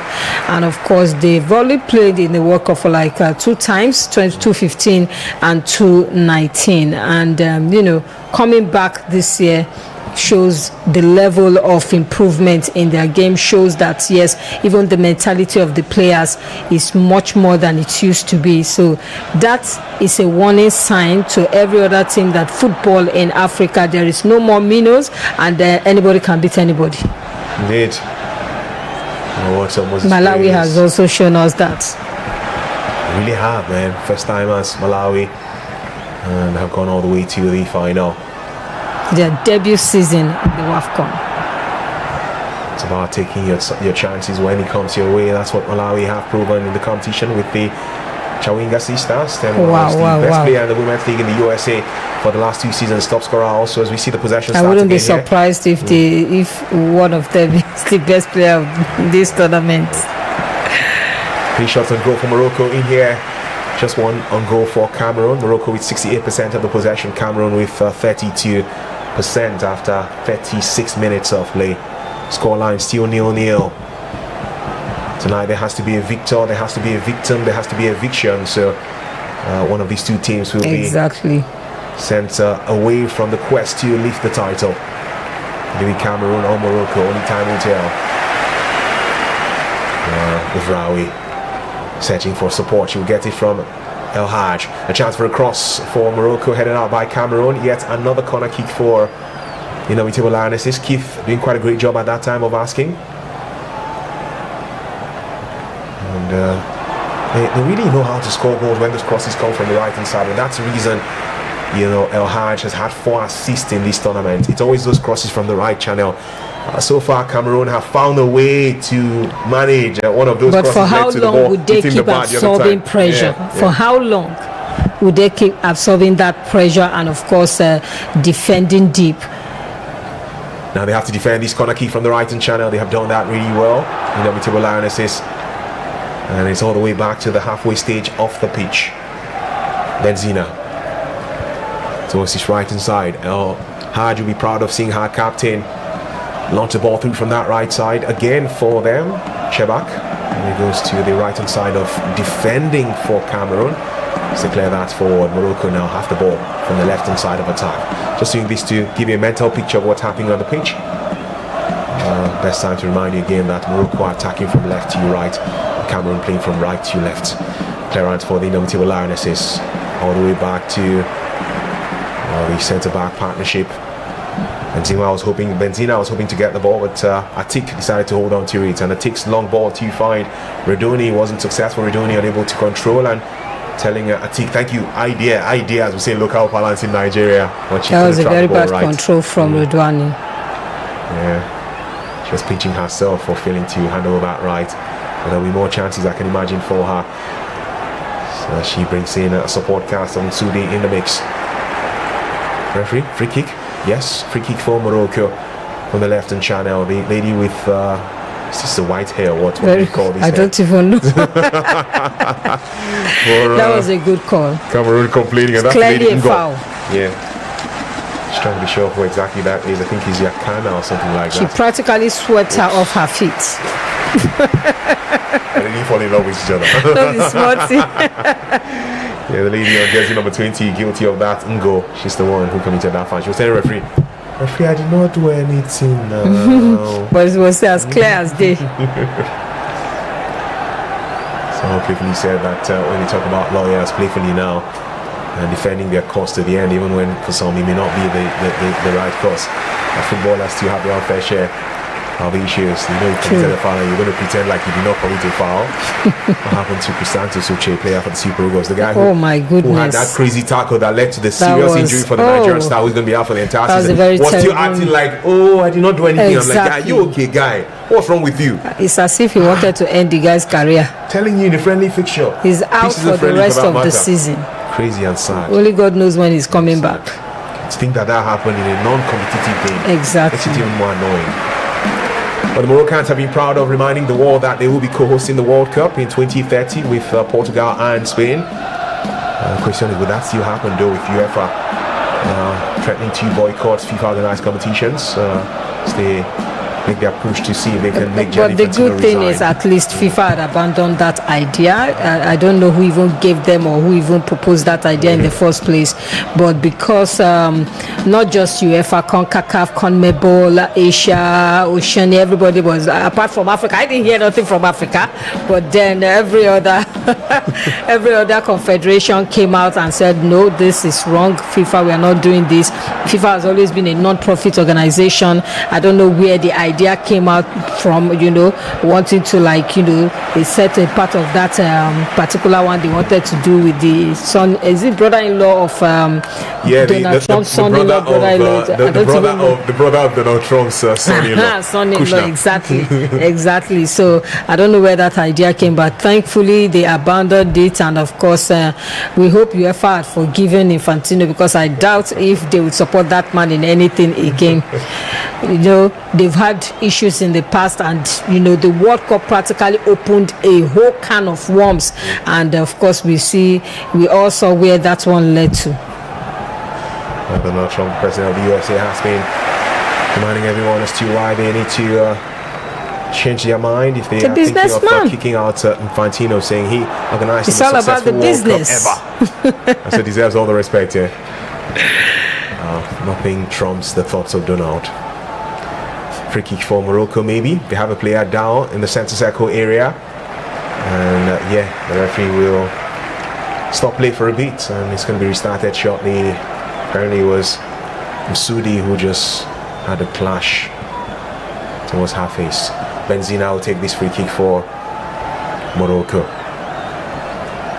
Long ball towards the penalty area of Cameroon. Game yet to give us a goal so far.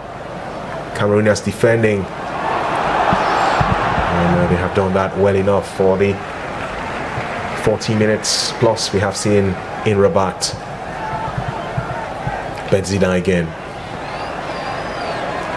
There's the pass forward to the right hand channel.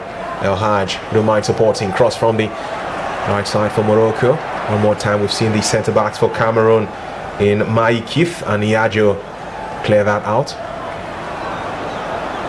We've seen more of the ball in Cameroon's half than anything else in this fixture. Exactly. Maybe the second half would be a bit better. And of course, I remember in the game against Nigeria, we saw a lot of Eto, making those crosses, all those link-up plays. But then it's like Morocco is making things difficult for Cameroon now, this one from Cameroon, Jovita. For a second, I thought that through ball was going to lead to something creative, but the ball crossed in. Was there deflection? No. There's a lady Eto you were just talking about. Exactly. Is out for a goal kick for Morocco. She was just launching in those crosses against Nigeria, and of course at the end of the day they were able to hold their own and qualify for the semi-finals. But all those things they did against Nigeria are quite missing in this first 45 minutes against Morocco. Probably in the second 45 minutes we'll see them come out more and of course string some coordinated passes and of course be able to penetrate sexy penetrative passes. Her nickname, by the way, Sexy Joe. Jovita, Sexy Joe, the nickname on radio. So probably we'll see those sexy penetrative passes in the second half, and of course maybe it will get them a goal or two against Morocco. But this Moroccan side, just like we said, have come so far. Came close twice. Likewise, the Cameroonians, they've come close twice, 3 times runners up. So definitely something is at stake for the two sides. Now Cameroon have a free kick. Maybe, finally, just maybe, this could lead to something creative towards the end of the first 45. It's something they have seldom had, and goalkeeper Amici is trying to set up a defensive block. This could be Cameroon's chance with Nga. Set to launch that ball through from the left hand side of attack. Will be an in-swinger with her right foot. It's just a one-woman wall for Morocco. Ball launched in towards the path of Amici, who punches that out for the Indomitable Lionesses, and make that for the Atlas Lionesses and the Indomitable Lionesses of Cameroon. We're trying to recover the ball, but it's Morocco instead who will have a chance to see if they can clear their lines.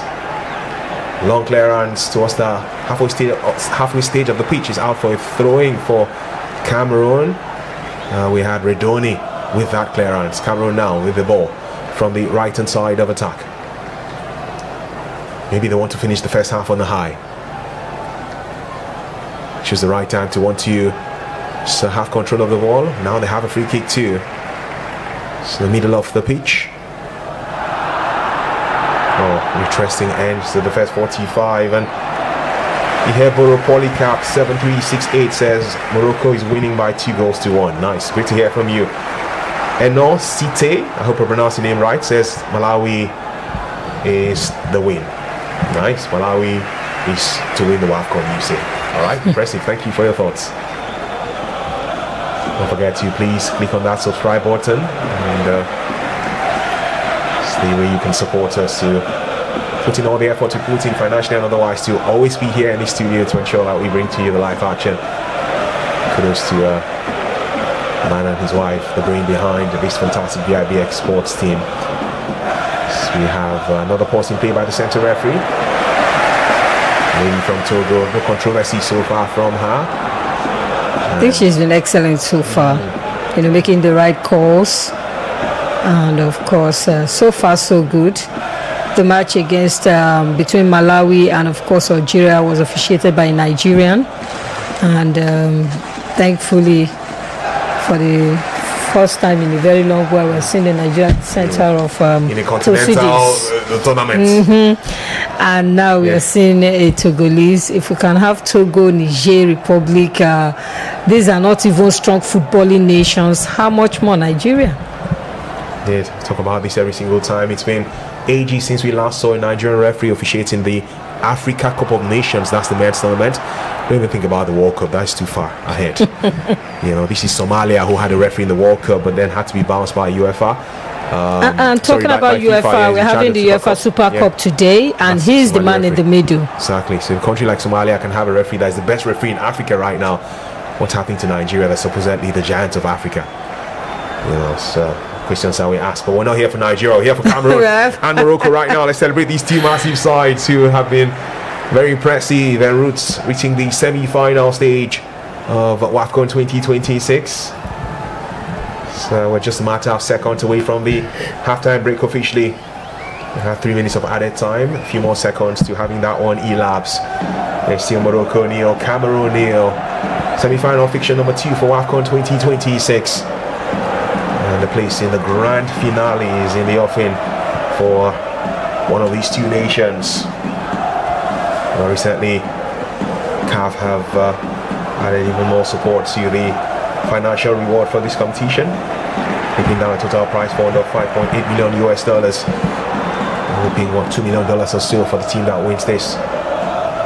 That's a massive improvement. It's a massive improvement, and it's so unfortunate that the year they decided to increase it this much, we failed to make it to the final and of course win it. But then it's an improvement. It's also a way of encouraging the women to put in more effort, and even though they might not be like the men, but at least they get something tangible at the end of the day. And of course it helps them also prepare, because now everybody gets something. As long as you qualified for the competition, you get something.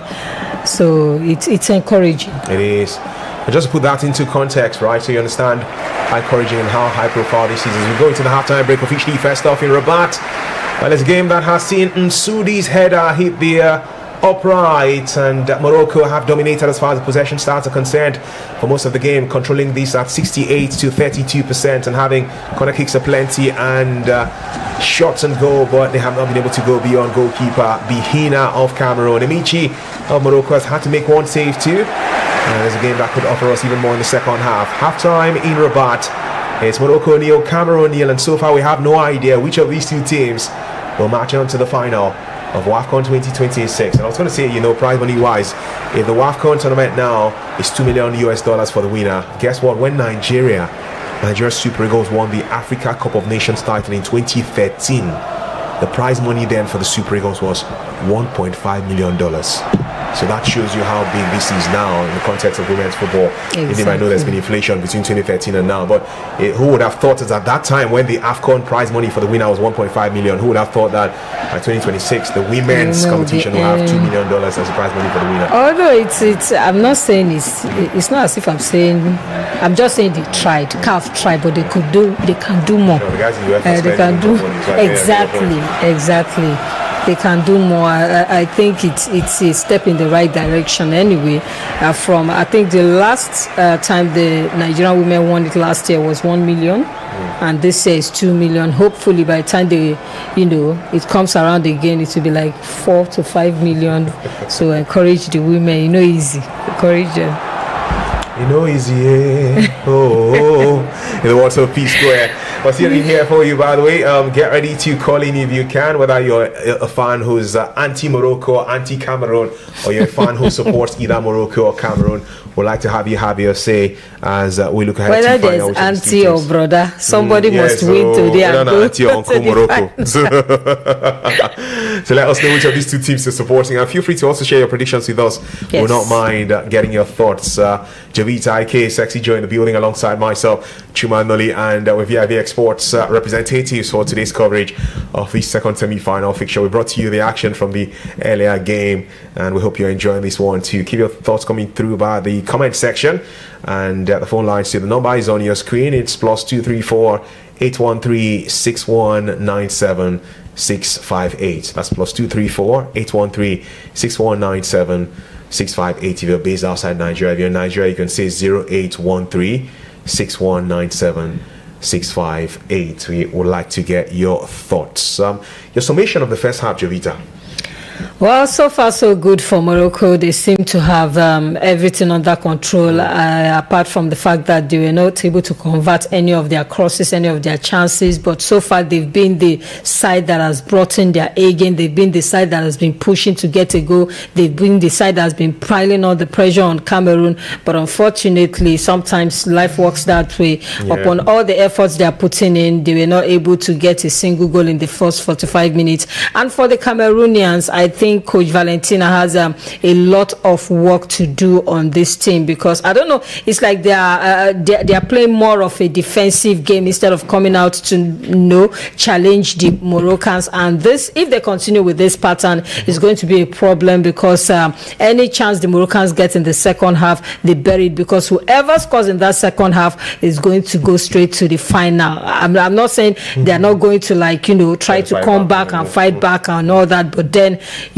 sometimes when you are looking for something and your opponent is proving to be very stubborn, you score the goal, then you defend and make sure that they don't score. You don't score again, but they don't also score. Yeah. So I think that's what the Moroccans are going to do in the second 45 minutes. But I also see the Cameroonians learning from the first 45 minutes, because now they've tested the Moroccans. They've known the areas where they could easily penetrate and of course find their way to the as we say it in Pidgin Palace, domot of the Moroccans. And I feel the Cameroonians would want to exploit that means in the second half. They've already seen the way the Moroccans have been coming at them. They know exactly what to expect. So definitely this second 45 minutes, if Coach Valentina gets it right, they would want to come out and at least fight to see if they can get something out of the second 45 minutes.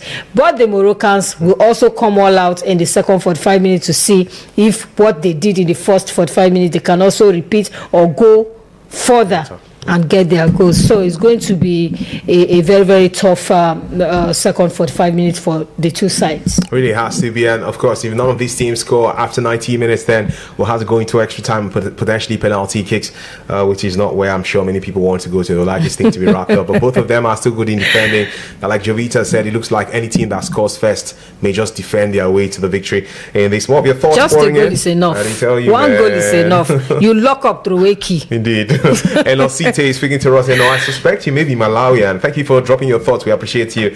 And Enosite says Chawinga is a good player. Yes, Chawinga is. In fact, both of them actually. Temwa is the bigger name because she has been a nominee for the Ballon d'Or, and of course is a lady who's been the best player in the Women's League in the USA for the last 2 seasons. She's also been top scorer in the Women's League in the USA for the last 2 seasons, and is coming in here to try and be the best player in I think she's even the most expensive African export. In the Women's League. Yes, in the Women's League, yes. They had to do some extra special dispensation to be able to afford her wages when she extended her contract with her side. So it's interesting indeed what Malawi are doing with the women's game, and it will be nice to see how well they perform in the World Cup. Why would they do like that with the women's game? They keep playing competitions over competitions. These are things that we, the Super Falcons of Nigeria, are lacking. When was the last time they've explored the FIFA window? When was the last time? They only get to play two friendlies against Cameroon in February, March. And Senegal. Finish at the end of the day, and Tanzania, I think a few days to the competition or so. I mean, it doesn't say where, but look at the Malawians. Every time you see them playing Kosafa Cup, sometimes I even wonder, is it every every time they are playing alongside South Africa and outside Kenya? You see all these teams, they keep playing. They don't even bother with, play friendly with Sweden or Denmark or anybody. They just, you see that Kosafa Cup, we died there cup. And it's helped to improve the games of the Malawians. Look at the way they are playing. Even if you take out the Chawinga sisters, those ladies are still balling. Impressive. What will be the highest standard they get to? Well, Sunday will find out if they are good enough to be crowned champions. For now, they will be watching, I can imagine. They will be perhaps seated somewhere watching this game involving Morocco and Cameroon. Anybody could be their opponent. So just prepare yourself mentally for it. And Malawi have even more fans who are dropping their thoughts. Kolesi Firi says Malawi will win. Nice. Malawi are having so much support.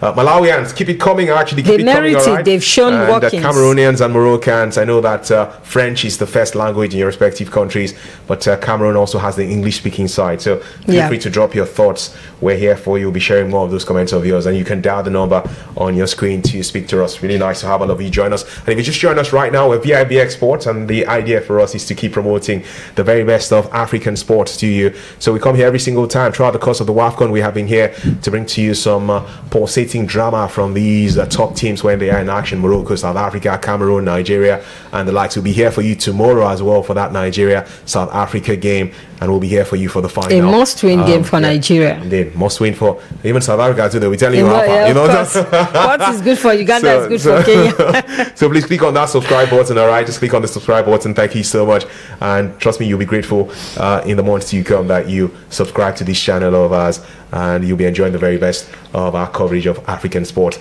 And you can also turn on your notifications too. All right, so you don't miss out on times that we come live for a broadcast. Let's go in for a very short break right now. When we return, myself and Jovita will prep our minds for the second half of the game in Rabat involving Morocco and Cameroon, with the scoreline still 0-0.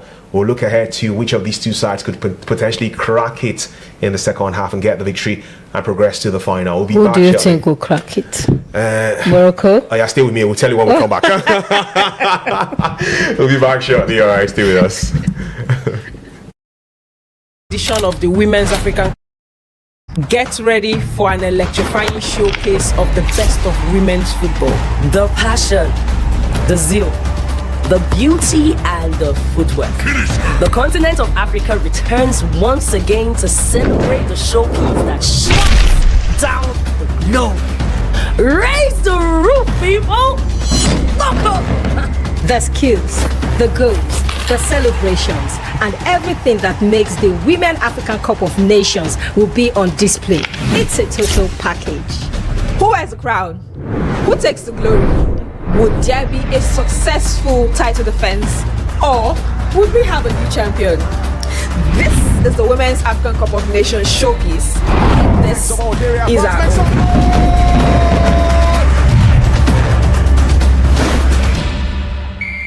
16 teams for the 16th edition of the Women's African Cup of Nations. Get ready for an electrifying showcase of the best of women's football. The passion, the zeal, the beauty, and the footwork.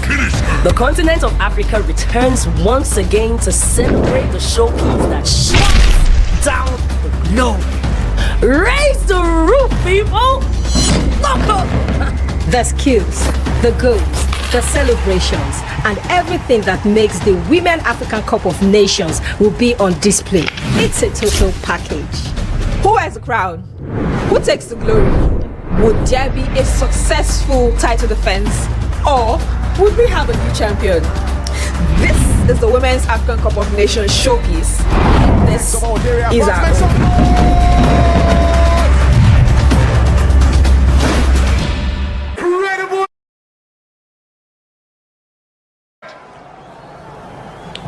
What a free kick. Well, the free kick was out. There, go on the out. Incredible, insane. Cameroon have scored. What a free kick. Well, the free kick was out of this world. Sometime in 2004, Arsenal coach has scored a free kick for Nigeria against Cameroon in the Wafcon. In 2026, the Indomitable lionesses have gotten revenge, and this goal is something that we've spoken about for days and weeks to come, for sure. But just when I thought Nzana was going to take it, Njajo stepped up instead with her right foot. Chiamaka Nadozie went for the ball towards her right side, but could do nothing about it. That one Well, was fired like thunder. Nadozie couldn't put asunder. Cameroon put up. Nigeria go under. It's Cameroon leading the Super Falcons 1-0. Wow. Wow is the word there. I was a very superb free kick. Nadozie got her fingertips to it, but she would just assist the goal into the back of the net, and that was a very fantastic free kick routine from Cameroon there. And I mean, what a goal! One of the goals of the tournament, if you ask me. There has to be eviction. There has to be one team emerging as the ultimate. Incredible, insane! Cameroon have scored! What a free kick! Well, the free kick was out of this world. Sometime in 2004, Arsenal coach has scored a free kick for Nigeria against Cameroon in the Wafcon. In 2026, the Indomitable lionesses have gotten revenge. And this goal is something that we've spoken about for days and weeks to come, for sure. But just when I thought Nzana was going to take it, Njajo stepped up instead with her right foot. Chiamaka Nadozie went for the ball towards her right side, but could do nothing about it. That one was fired like thunder. Nadozie couldn't put asunder. Cameroon put up. Nigeria go under. It's Cameroon leading the Super Falcons 1-0. Wow. Wow is the word there. I was a very superb free kick. Nadozie got her fingertips to it, but she would just assist the goal into the back of the net, and that was a very fantastic free kick routine from Cameroon there. And I mean, what a goal! One of the goals of the tournament, if you ask me. There has to be eviction. There has to be one team.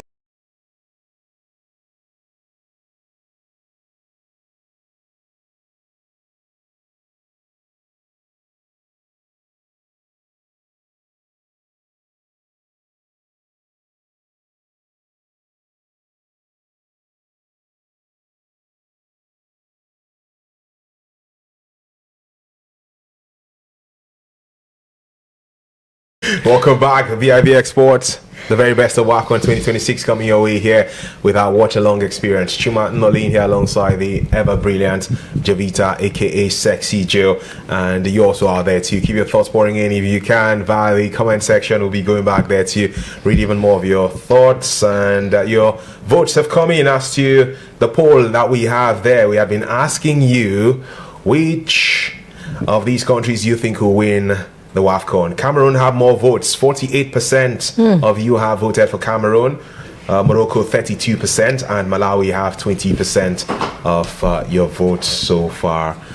Thank you so much for dropping those interesting perspectives of yours. Now the second half is on the way in Rabat. Morocco against Cameroon 0-0. Morocco now playing from right to left with the red top on the green shot, and Cameroon are attacking from left to right with the white top on the white shot and some touch of yellow and green around the place. Javita, we've seen the change already, is that? Yes, yeah. Change. Okay, we'll confirm that substitution for you shortly. But what do you expect in the second half now? Well, you know, this is the final phase of the battle, and definitely everybody wants to come out fighting. So I'm expecting Cameroon to come out more, to gain more possession of the ball, to stop sitting deep, and I expect the Moroccans to continue to unleash the dragon, because they've been unleashing it since the first 45 minutes, and I don't think they would stop unleashing that dragon. Remember, they are playing in front of their home crowd. They are the host, and of course they've come this far. They've come close twice, and all this is like the odds are stacked against them somehow, you know, being the host and all that. And definitely with all the support they've gotten from their fans so far in this tournament, it's not something they can just give up. So I see them coming out more, and of course I see the Camerooners also fighting back in this second 45 minutes. Interesting, Javita, because Morocco have a free kick now. Who knows? This is from over 25 yards out. Could be an indirect or a direct one. And Chebak will take this as a direct one, and it's over the goalpost of goalkeeper Bihina. It's a goal kick for Cameroon. This will be interesting. That was a bit farther away than the free kick that Cameroon used to score against Nigeria. So it's always going to be a tough ask to launch that one and score in the process. from 8 El Haj. And just to confirm now the change for you, Dodo has come in for Nzana, the only substitution. Cameroon having that change, and Dodo is a midfielder who's 30 years of age and who comes into the mix ready to add some impetus to the attacking moves of this Cameroonian side. Morocco. The referee stopping play beat, speaking to Toko and saying, come, calm down, my friend. Calm down, I'm talking to you, you know. And so play will restart with a free kick for Morocco. It's going to be taken by Redoni on the left-hand side of attack for the North Africans. Chebak amongst those getting to try and get connection to the ball. The connecting header to that. Cross from Redoni. And it's off target. Calling for maybe a corner kick. They wouldn't get that for sure. The lady with the final touch was Emrabet, sporting jersey number 21 for the Atlas Lionesses. Yeah, she just flicked on the ball with her head and she thought it had a contact with a Cameroonian player, but it did not as it rolled out for a goal kick. Morocco continue from where they stopped in the first half as far as the attacking moves are concerned, and Cameroon will clear the lines and take it all the way back to Atik. Atik has by her right hand side El Haj, but we decide to go back to our goalkeeper Emichi. Emichi could find Benzina. Emichi to Benzina, woman of the match in Morocco's win against South Africa. Atik, long ball by Atik. Half of Cameroon headed out by the Indomitable Lionesses. We'll have a player down. The referee says yes, it's a free kick for Cameroon. Captain of the side set to take this one for them. Ngok, already in a yellow card in this game. Ngok, this time around she was the one who suffered a foul from a rival. But that wasn't a foul. It was soft one, right? Very, very soft. She just went down like that. But probably the referee wanted to cool down the tempo of the game a bit because of the rush, you know, the pushing. Maybe she just decided, make me breathe. Everybody just rests like that. So. Let me just give this one. Seeing Coach Vilda of Morocco with his traditional white t-shirts. Just reminds you of what you had from the man who led Zambia to win the Africa Cup of Nations title in 2013. 2012, sorry, Javi Renan, who was known with his white shirt. For Vilda, his is a white t-shirt. You know, at a point in time, I was thinking Nigeria was going to get him for the women national team, or even the men national. That we don't get money. Why they ask? They go our money. They don't say that they go our money. Most of the women, the expatriate coaches we had, it's always because of money problem. Donaby. Cameroon will see Benzina have the ball for Morocco. Benzina's long clearance intercepted by the Central Africans, who now can create something for themselves from the right hand side. Joa. Joa took too long. Yeah, Benzina just said thank you to send that in. Resting bodies on the line for Morocco to douse the tension in quotes around the cross. In fact, it was Yakana who she was asking for a handball. She was telling the referee there was a handball, but the referee looks away from that, and that blocking from Nsudi was excellent. Goalkeeper Emichi of Morocco rolls the ball, ready to restart play. She's going to pass from the back on the side with a long clearance. I think it's going to be a long clearance from her. She's just gone back to Emichi towards the halfway stage of the pitch. Game has not really had a clearly dominant team since the start of the second half. It's just been this kind of topsy-turvy exactly thing.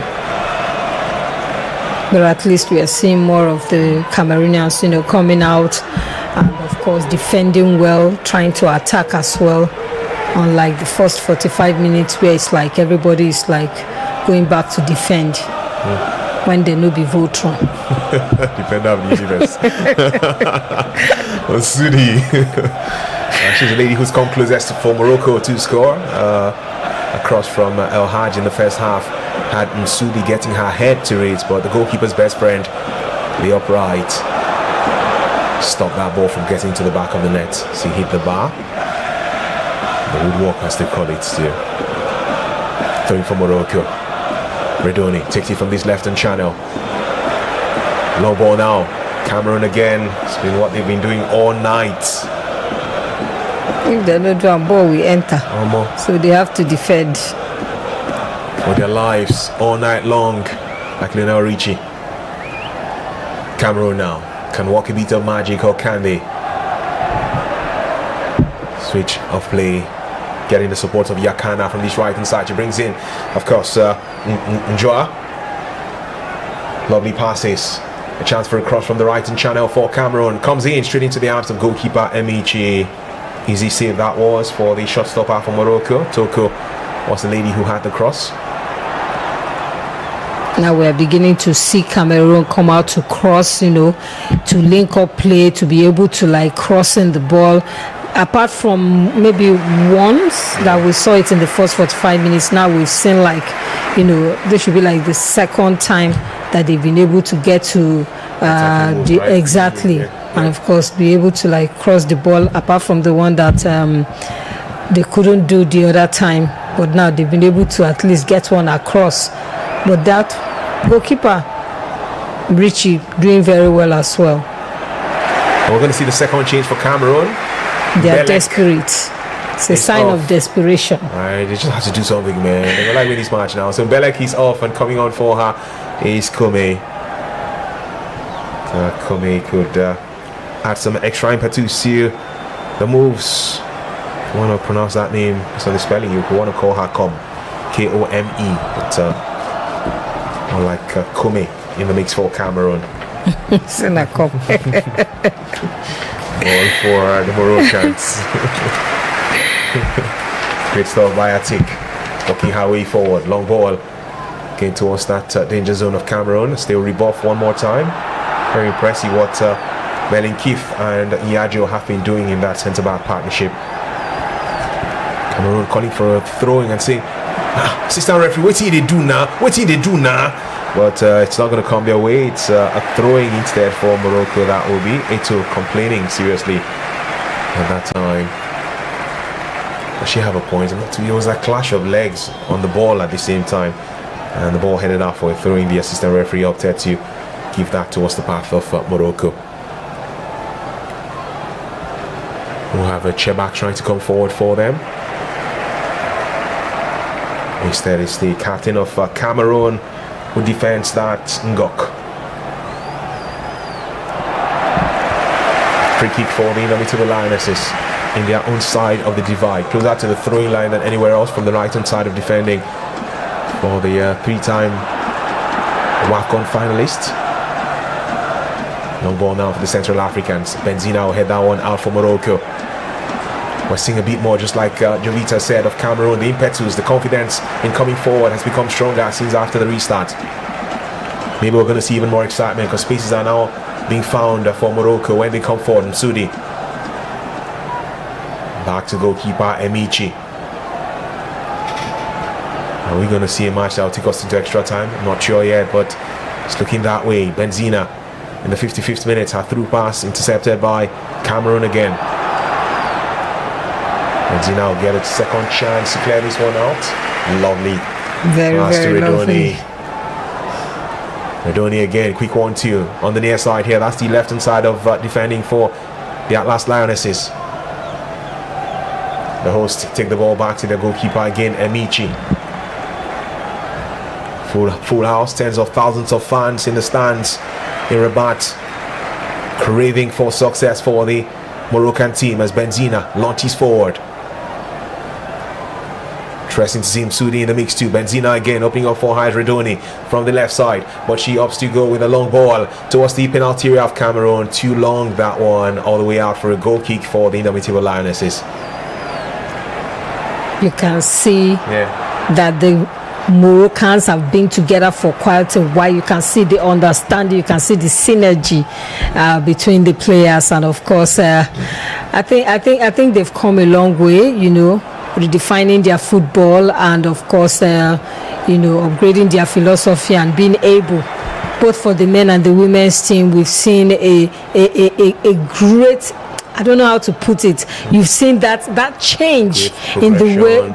Yes, I think that's the word, progression, and of course development in the Moroccans game. Because I remember there was a time this Moroccan side back in the day, Nigeria was beating them 8-0, 6-0. Yeah. It's no longer like that. Massive improvement from the Moroccan side, and of course, they keep getting better each time. They would like to go a step better this year, and if they do that, they will be champions of Africa, having lost in the final in the last 2 editions. As Cameroon are weaving their way through, there will be some desperate defending for the Indomitable the rivals of the Indomitable Lionesses. That's the Atlas Lionesses. Just to ensure you don't get confused, the Atlas Lionesses are Morocco, Indomitable Lionesses Cameroon. Cross for Cameroon from the right hand side. Morocco will. The Moroccans are beginning to panic. Cameroon come again, another cross indeed. Connecting header straight into the arms of Amici. Cameroon are becoming a better bunch right now. They are beginning to make the Moroccans walk. Maybe those changes are working, man. Yes, I think so. Yes, the changes are working. We are now seeing a much more attacking Cameroonian side, unlike in the first 45 minutes where they are more on a defensive mode than attacking mode. Wow, this team has to be in the mood to score. Cameroon becoming an even more confident bunch. They'll come again from this right-hand channel. Yet another cross. And Benzina will clear that out. Morocco have shown a bit of vulnerability at times in competitions generally. We're leading Nigeria Super Falcons by 2-0 in the final last year for 2024. Then once they conceded and it was 2-1, they became shaky. Lost the game 3-2. We're leading South Africa 2-0 in the quarterfinals, and once they conceded and it was 2-1, they became shaky, but we're lucky enough to defend all the way to win the fixture by 2-1. So sometimes when they start showing a bit of variability, rivals can try and take advantage of it.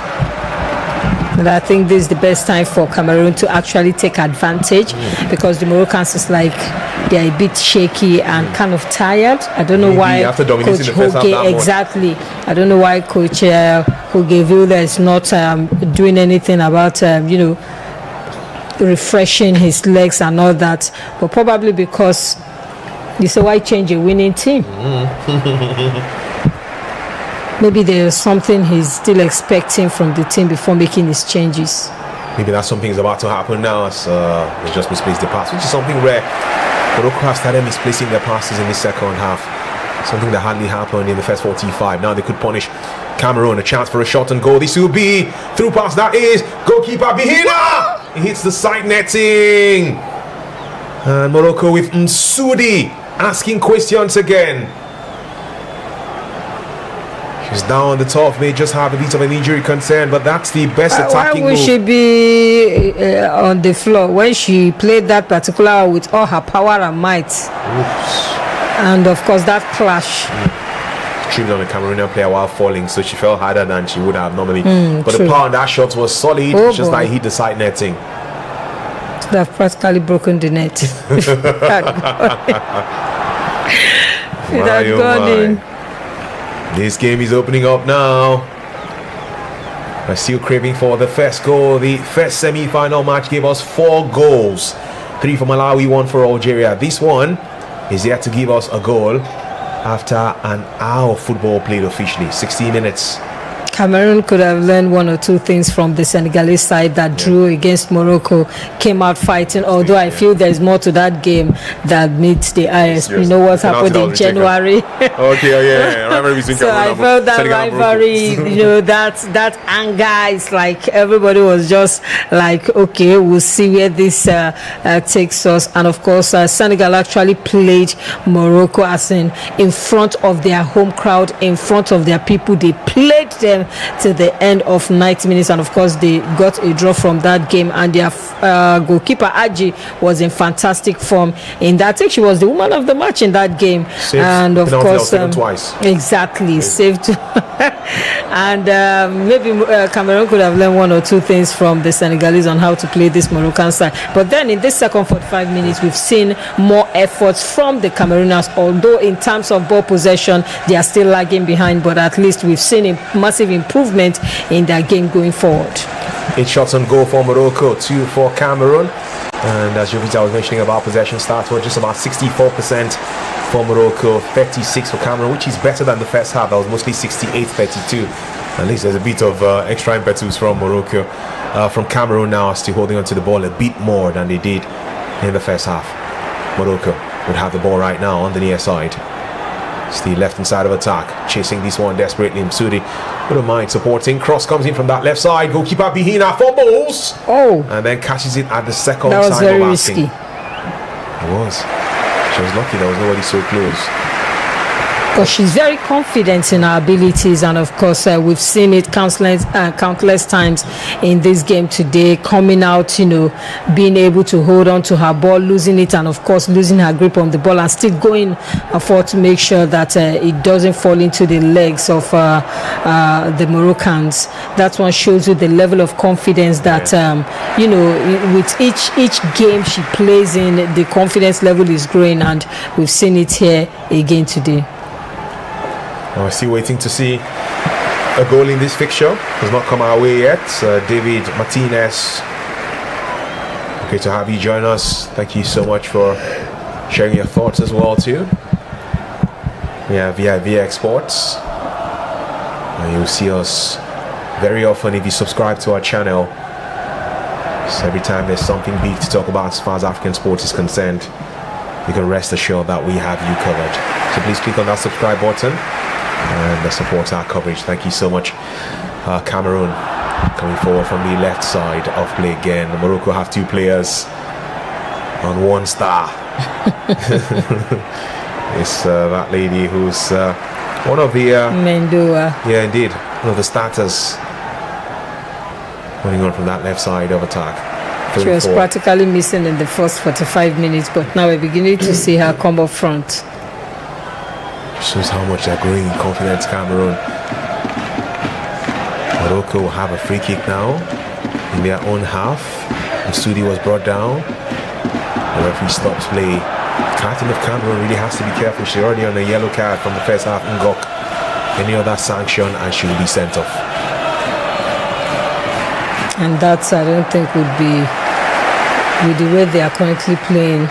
They are playing really well now, coming forward from the right hand side. Cameroon ball square through from that right channel. Oh, she wasn't able to get connection. Nga around the place. And it is off to that left side. And one of the most enterprising plays for Cameroon in this fixture.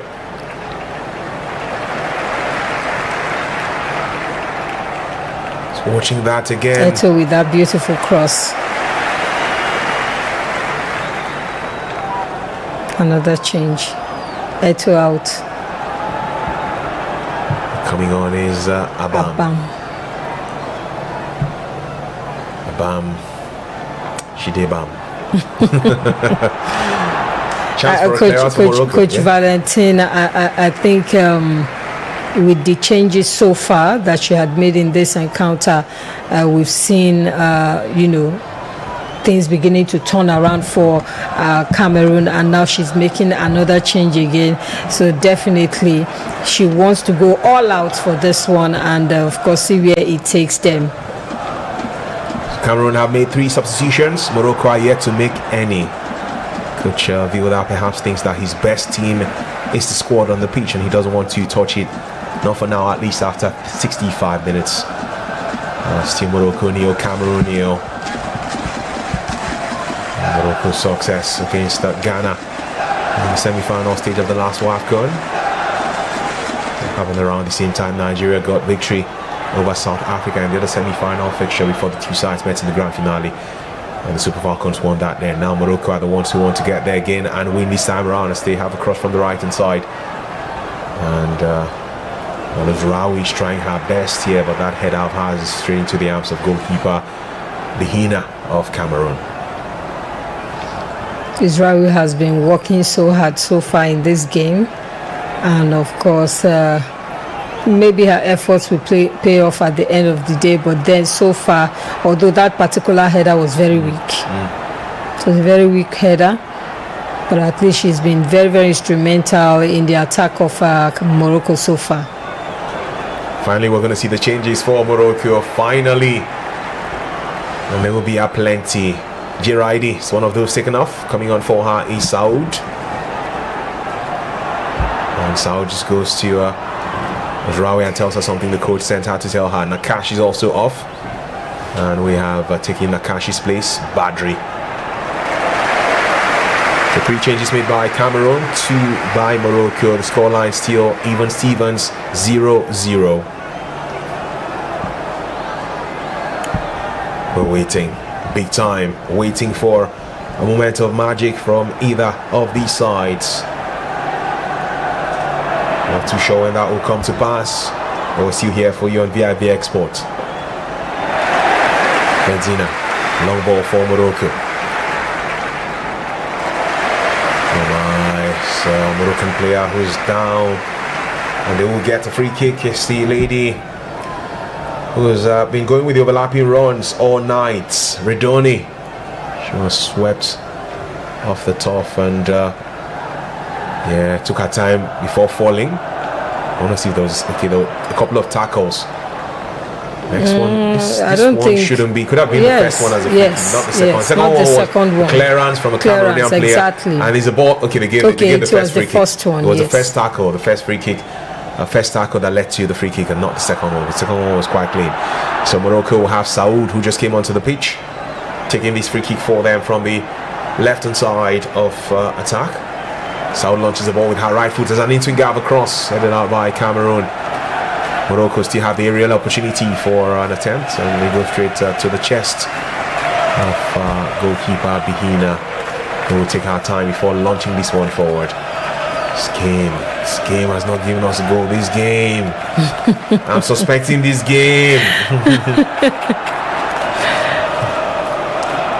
Clearance by goalkeeper Bihina. Cameroon will come forward again. The lady who came off the bench just a few minutes ago, Abam. She couldn't hold on to that one, but luckily for Cameroon, that one went out. Morocco have Redoni down, holding on to her lap area. So sorry, I hope she's fine. If you were to be a male footballer, I'd be thinking about the groin area, but that's a different ball game now. I think she's stretched. Yeah, yes. Oops. Hamstring. She already has some plaster around that territory, so she's happy that she may have tweaked something that tendon or something.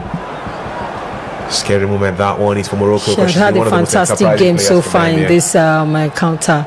She had really put up a very good performance, and so sad that she got this injury at this point in time. But then if she can't continue, the coach will have no other choice than to make a change. But I think she's still raring to go. One thing about this kind of injuries is that you might not really be at your best anymore. If you are making a lot of runs, overlapping, everything has to reduce. Let's see if there's going to be an effect on her style of play with that concern. But like you said, she's back on. A yellow card is given to Msudi by the centre referee. A foul on the Cameroonian players, the Indomitable lionesses, will have a free kick shortly, and Msudi is a cut, a frustrated figure. She's gasping for breath. Sana Msudi. She really has tried her best. She was on fire on the first in the first 45 minutes, but this time around, Place Market won for pressure. Market really won't press her because she misses the next match. If Morocco get to the final, Msudi will not be there. She's going to be suspended for it, except somebody will call president of. Sorry. Free kick for and they might actually end up doing that, at least for the fact she's one of the star players for Morocco. She is. And apart from that, for the fact that they've always taken it upon themselves to host the tournament, both for the male and the female, the least they can do for them is to, if at all Morocco qualifies to the finals, to give them that leverage and say, okay, let her play. If Dona can do it, I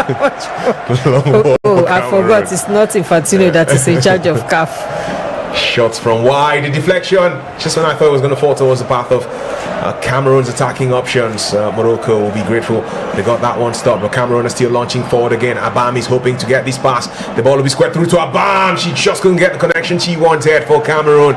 Morocco have cleared out desperately, throwing for the Indomitable Lionesses on the right hand side here.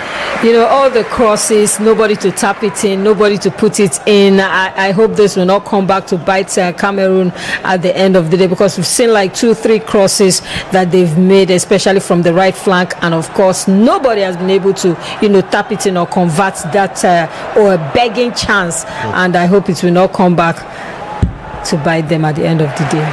Indeed. Cameroon becoming a team with more impetus in the second 45. They're keen to show that they are fortified. So far though, their fans are not satisfied because the goal has not come. Henry Triple N Ventures says all right, Henry, thank you for your thoughts. Sani Bahri 6044 just types Morocco, does that twice. I'm sure you're supporting Morocco to win. Thank you for your comment. We have the players for Cameroon on the bench just staring, not in despair, but hoping that the goal can come sooner than later. Benzina walking her way forward for Morocco. Redoni, lady who had the injury scare earlier, finds Msudi. And the pass is misplaced by Msudi, so Cameroon will launch forward again. Chasing this one desperately from this right-hand channel. Genuine opportunity for the ball to be squared through. Cameroonians trying to find Abam again for the second time. He was not successful. Abam, who came off the bench, seems to be the target for these passes. He's quite a tall figure, has the model-like look. Black is beautiful, isn't it? Oh, it is. Stunning. Beautiful skin. Yeah, truly. I don't want to talk now, so you don't say I like woman too much, so I wanted to say by myself. If you don't like woman, you won't like. You like woman now. Oh, cool. We'll no, when you see good things, again, you appreciate. Right. Indeed, sis. As Cameroon are trying to ensure that we appreciate their play here as they come forward again. And Msudi coming all the way back to help Morocco in defending. They have done that. Clearance. Second half has been a more balanced game. Now Morocco want to work their way forward. How creative can they be with that ball? Options, 2 players in the penalty area of Cameroon, hoping that a cross will come sooner than later. Not immediately now, because the ball is all the way back to El Haj on that right hand side of attack for the Indomitable Lionesses rivals in Morocco now. And Morocco have just misplaced their pass. Easy for Cameroon to clear the lines again, as Coach Vilda is standing applauding his players. He knows that if they fail to win this game, he may just lose his job, because they brought him here to try and win the Wafcon for themselves. I'm sure he must have packed by now. In case. So I want to say in case of incasity. In case of incasity. 75 minutes played officially. Because so much have been put into this team, both the male and the female teams, and they expect results. Yeah. Sometimes when you sow for years, you expect to reap. So definitely they want to reap what they have sown. So he has to deliver. They will have to. Well, Spain and Morocco are neighboring nations, and seem to have a bit of similarity now. Spain are not just European champions in the men's game. Spain are world champions in the men's game. And Spain are also world champions in the women's game. Morocco are African champions in the men's game. They would like to be African champions in the women's game. As we saw, you know, a talk there on Ebam by 2 Moroccan players. Cameroon now have a free kick. Long ball towards the danger zone of Morocco. Lovely control that could be on the far side. That's the left side of attack for the 3-time Wafcon finalist. Ball squared through. The cross was not the best in the world. Was there deflection? There was. Yes, so it's a corner kick for Cameroon. Yes. Corner kick for Cameroon. We're beginning to see men do more and more. You know, working more, contributing more. Yeah. And giving the defense line of Morocco a very hard time. Toko has gone to get the ball. Cameroon have options aplenty in the penalty area of Morocco. Toko will be taking this corner kick as an in-swinger with her right foot from the left-hand side. Can they create something out of this? The cross comes in and Morocco's first line of defense will head that out. And Cameroon get possession again. Seems to be one-way traffic in the last few minutes or so in this fixture. Ball out for a throw-in. There's Rawi. So looking forward, looking backwards. And I want to confirm to you which of the two nations will get the throw-in. It's Cameroon's throwing, taken from that left-hand side of attack for the Indomitable Lionesses. Ball squared in. And you would see the good job done by Atik to clear for Morocco. Back again to Cameroon. This is how it was in the first half. Now it's Cameroon that have turned it around in the second half. And apart from that, the Camerooners are coming out. They are winning the balls back. They are retaining possession. They are, they are trying as much as possible to make sure that the Moroccans don't have, much time on the ball anymore. That's a lovely play, really. Speaking about much time from Ebam, who came off the bench, and she was trying to find Mendoa. If Mendoa had controlled that well enough, that could have been a chance for an opportunity for Cameroon, who really have become a very improved side in this second half. What they are doing to Morocco in the second half is what Morocco were doing to them in the first. Morocco did worse. I know though, but just the fact that Cameroon have become so confident that when Morocco clear the ball, Cameroon collect it back and come again. Exactly. It's a similarity I'm trying to, get out of this. Shebak has become a quiet figure, the captain. We've not seen her turn on the stars as she's done in the past, but still time for this to happen though. 78 minutes officially. 3 for Morocco. El Hadj will take this from that right hand side of attack. And looks like Nsudi may have been the one with the final touch of the ball, and that will mean Cameroon will restart play with the goalkeeper Bihina, who's not been tested that much in the second half. Just a testament of how much better Cameroon have been here. A foul.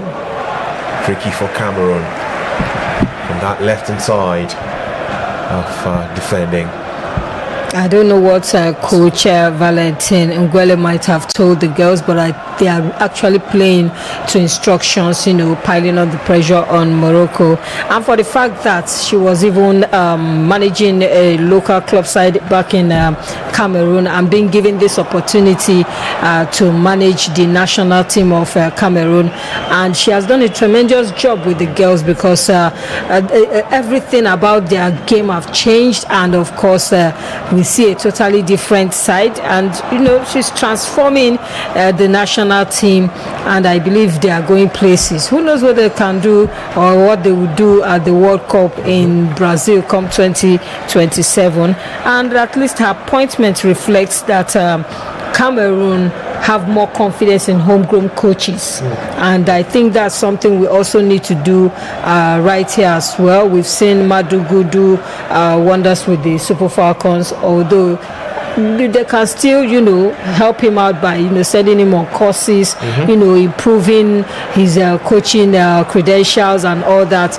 And of course, instead of going for foreign coaches, just like the Moroccans, because I see no difference with what they played against Nigeria in the final and what they are playing right here.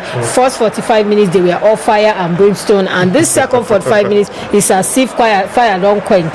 We are not seeing that much from them, and that was what killed them against Nigeria in that final last year, and it's like it's repeated. The only difference is no goal had been recorded so far in this game. If not, believe me, if Cameroon had nipped one in the bud, Morocco is a gunner. Different now, right? I'm telling you, the same thing that happened. It's like the second 45 minutes. It's like they don't prepare for the second 45 minutes. They just don't know what they are doing again in the second 45 minutes. It happened against Nigeria, and it cost them that opportunity from 2 goals up to 3-2 loss. I mean, they just seem to tire out in matches. The only person that they pity for the whole team are the coach, because they go collect their pako.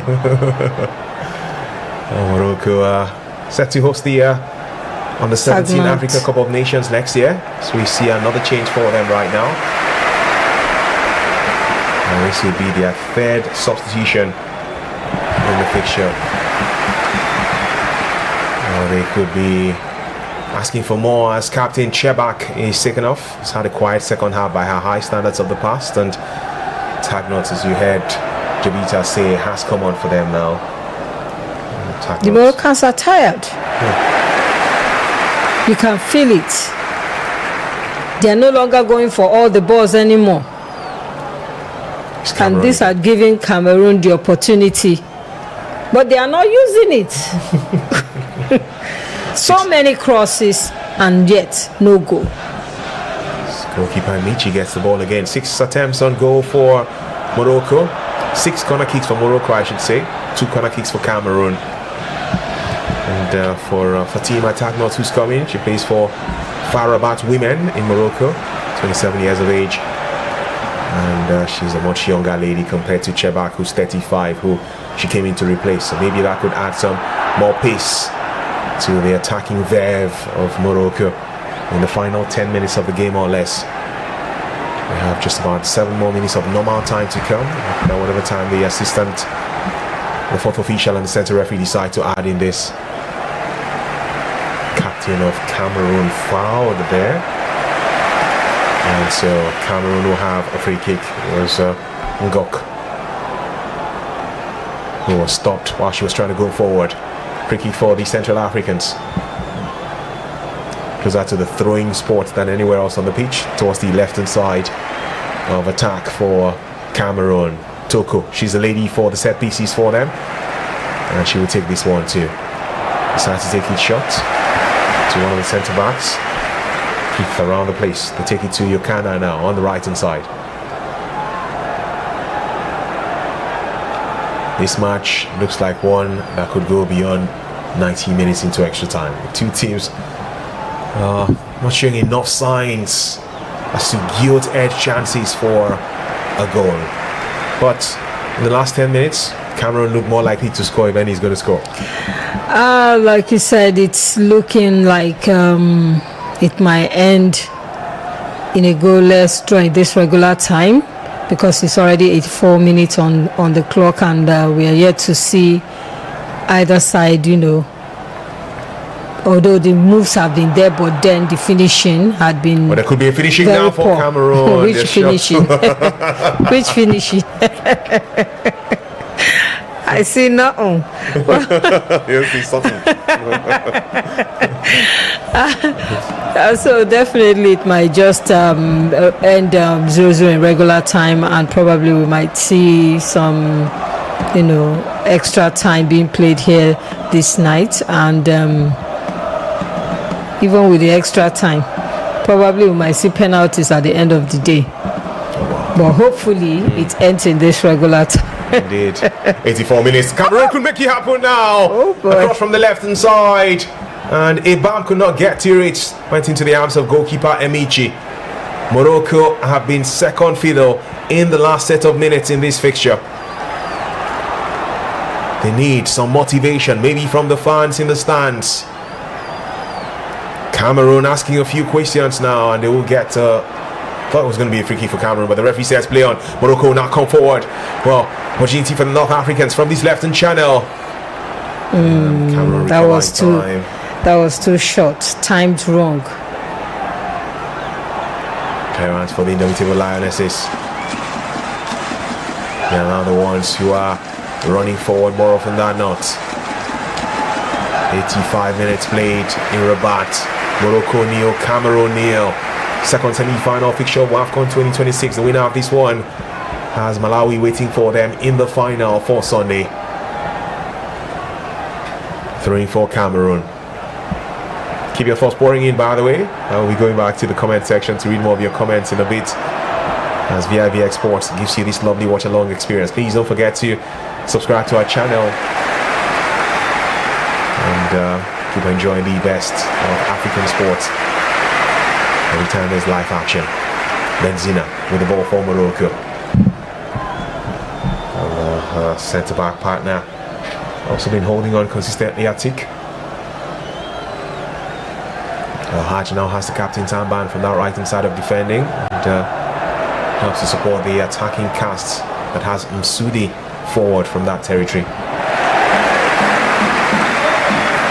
Msudi a bit frustrated as to the free kick that Cameroon got, and she was saying, I did not touch the Cameroonian captain, Ngok. So why did you give them the free kick? Just like they didn't do anything, and they also gave the Moroccans a free kick. What is good for Uganda is good for Kenya. Okay, bam. It's all in East Africa. For Cameroon, they have it again. Abam, the lady who came off the bench, who really has been an integral part of the attacking moves of the Cameroonian side since she was introduced onto the pitch. Morocco putting bodies everywhere just to defend. And I'll pass WWE this one. They will come again from the left channel. Morocco. Here they are. Rawi wouldn't mind supporting. They have been a solid bunch when they come through from the flanks. Ball square through from that territory, and Cameroon fumble the clearance, but easy for goalkeeper Bihina to save though. That was very risky from the Cameroonians. Was Toko who almost misplaced her clearance. Exactly. That was very poor clearance, but luckily for them, the goalkeeper Kelly was there, and she didn't waste time at all. Obami's on the top. This tall lady for Cameroon. Morocco continue play though. Cameroon have the ball. They put it out for out of touch. They continue though, despite seeing their teammate down. Wondering when this play will be stopped. Perhaps Obama will have to get herself back on her feet because nobody sent her last. She's back on now. Medina clears. Cameroon will take it into their own side of the divide, bringing the goalkeeper Bihina, who will run out of her penalty area to decide what she wants to do with this one. Decides to pass from the back. She has Marilyn Keith and Nyajo as her centre backs. Morocco regain possession. Here they come. Ball square through towards this left hand side. And the cross intercepted by Cameroon. It's been that kind of match. It's become more of end-to-end stuff in the last few minutes or so. 4-on-5 for Cameroon. Now 4-on-6 as Morocco have had bodies come back. Abam has this ball now from the right channel for the Indomitable lionesses. Squares the ball with a cross. Morocco rebuff. And now Morocco will be comfortable in running forward. Can we see a goal before it's full time? Rawi, there's space, there's time, there are options, a couple on the in the penalty area. Ball square through now. The final touch, the greatest on dream. Morocco still having go. A shot straight into the hands of goalkeeper Bihina. Saoud with that miss. Jovita, you saw that. Very, very poor shot from Saoud there. I was expecting her to like hit it, although very good positioning as well from the Cameroonian goalkeeper. She was actually ready for anything that comes, and that tells you a lot about her ability, and of course the way she makes sure she keeps the way she makes sure that nothing passes her by. So that was a fantastic one on her part as well. She was ready, whether weak or strong shots, she was ready. Meanwhile, 4 minutes added time, 90-minute regular time play, then 4 minutes added time to the game right there in Morocco. Way to the first of the 4 minutes.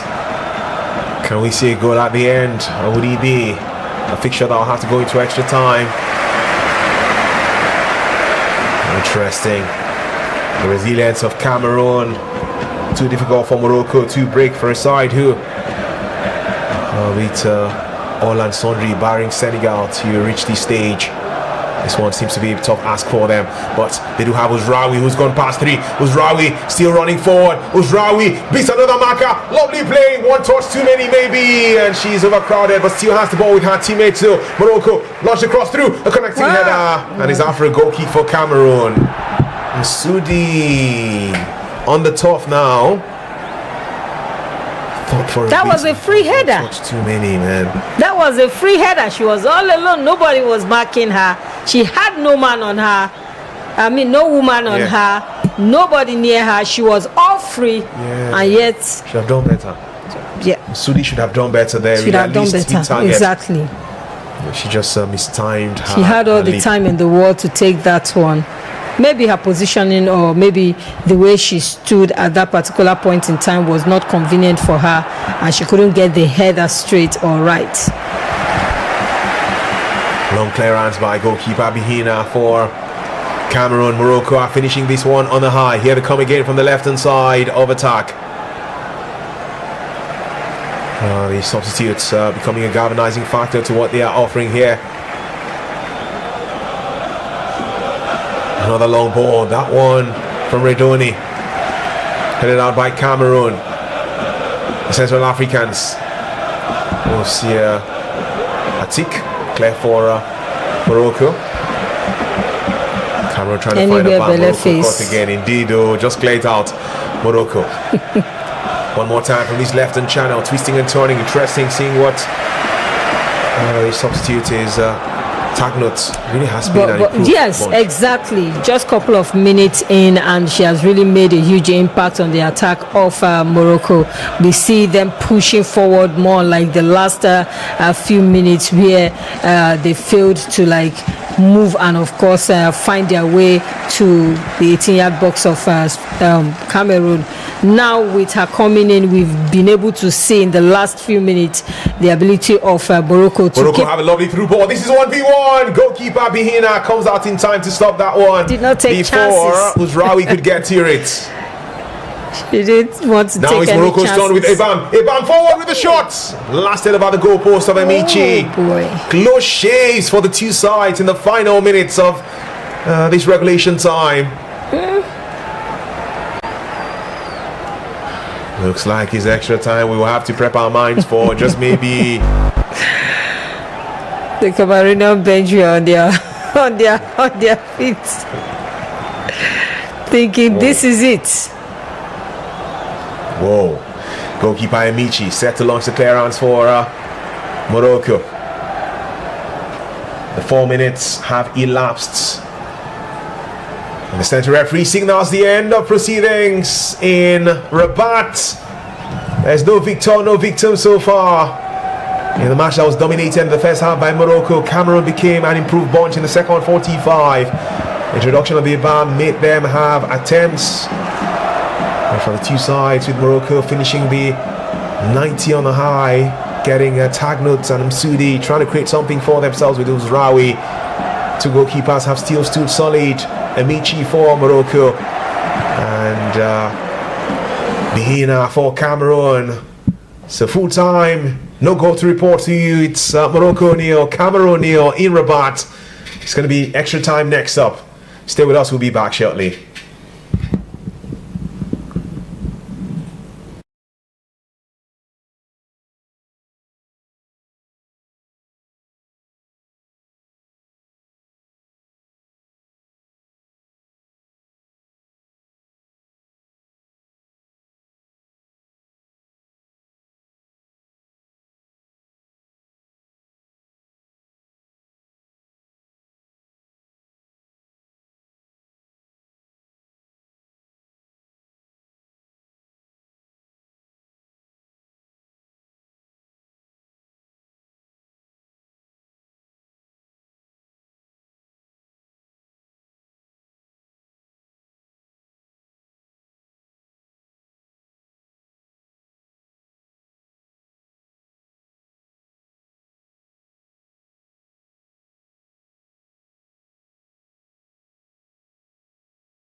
who's on the bench, by the way, for Morocco right now, the captain of the Moroccan side, was substituted. Tagma, the lady that took her place, has really been a galvanizing factor to the play of the North Africans, but still no goals to report to you. The players are resting a bit now, getting ready for extra time. There'll be 30 more minutes of action at least. 15 in the first half of extra time and 15 in the second half of extra time. And then penalty shootout will come to the fore if no goals are still scored. We're via vivxsports and we're bringing to you exciting action from Wafcon 2026. My name is Chuma Nolin, here with the ever brilliant Jovita, aka Sexy Joe. And you also can share your thoughts with us. Let's give you some shout out tonight. Let us know, where are you watching us from? We'd like to hear that. And what would you think will be the final score of this game? Will we go into penalty kicks, or will things be wrapped up at the end of extra time? I'd like you to let me know what you think about that one, okay? And also, like I said, please feel free to let us know where you're watching us from. Let's give you some special shout out tonight, okay? Javita, well, we thought this was not going to happen. By the point, we also thought it was going to happen. Exactly. Now it's happened. These two teams will have to get energy from somewhere to play in extra time, right? Oh, definitely. This is a true test of how far these teams could go. And of course, it's not even easy to play 90 minutes and of course added time. And now they are going to play extra 30 minutes as well, 15-15 on either half. And now this is the true test of strength, of resilience, of now tactically speaking, technically speaking, all this would come to play in this particular one because the players are tired. Because they've played 90 minutes plus extra time, so almost everybody is tired. So it's now more of just as I said, resilience, and of course the tactical and of course technical part of from the coaches as well will come into play in this period. So it's going to be who sabi book pass. Or from either of the coaches, whether Hoge or Valentin, is going to be a case of who sabi book pass. So it's going to be very, very hard. Boutiebi is about to come in from Morocco. That will be their fourth substitution in the game just before extra time. The Moroccans are going all out now. So Wilder is not joking anymore. Wilder, this stage. And more of your thoughts are pouring in. Thank you so much. Pat Fino Kadigwe 2924 says, I'm loving the game. Yeah, Redoni is going off now, the left full back for Morocco. She has had a fantastic game. She's one of the key players for the Moroccan side as far as this game is concerned. She has given her all. So it's so unfortunate that they didn't get any goal in the first 45 minutes or the second 45 minutes. But then, who knows? Let's see how the extra time will go. The extra time has just kicked off officially. It's Morocco neo, Cameroon neo. Cameroon now attacking from right to left. Morocco playing from left to right. Red top on the green shot for the North Africans. White top on the white shot for the Central Africans, with some touch of yellow and green in there for Cameroon. And well, this game would have to come to life because there has to be a victor. There has to be a victim. The game is intense. That's according to Sopo Marceline N5L. Thank you so much, Marceline. Thank you. Great to hear from you. Don't forget, you can let me know and let Jovita know also where you are watching this live stream from. What part of the world are you in Nigeria? I'd like to know. Or somewhere else? Yes, I'd like to know. So you can just drop this in the comment section. We'll be giving you some shout out in a bit. Cameroon trying to continue from where they stopped for most of the second half. Ebam. Well, she's coming from this right hand side of attack. She's quite creative with the 3 passes, but that one was not successful. And Morocco will walk their way forward again. Country who have spent so much money, about $60 million to build a facility for all of their national teams. And it's worth it. Yeah. It's paid off.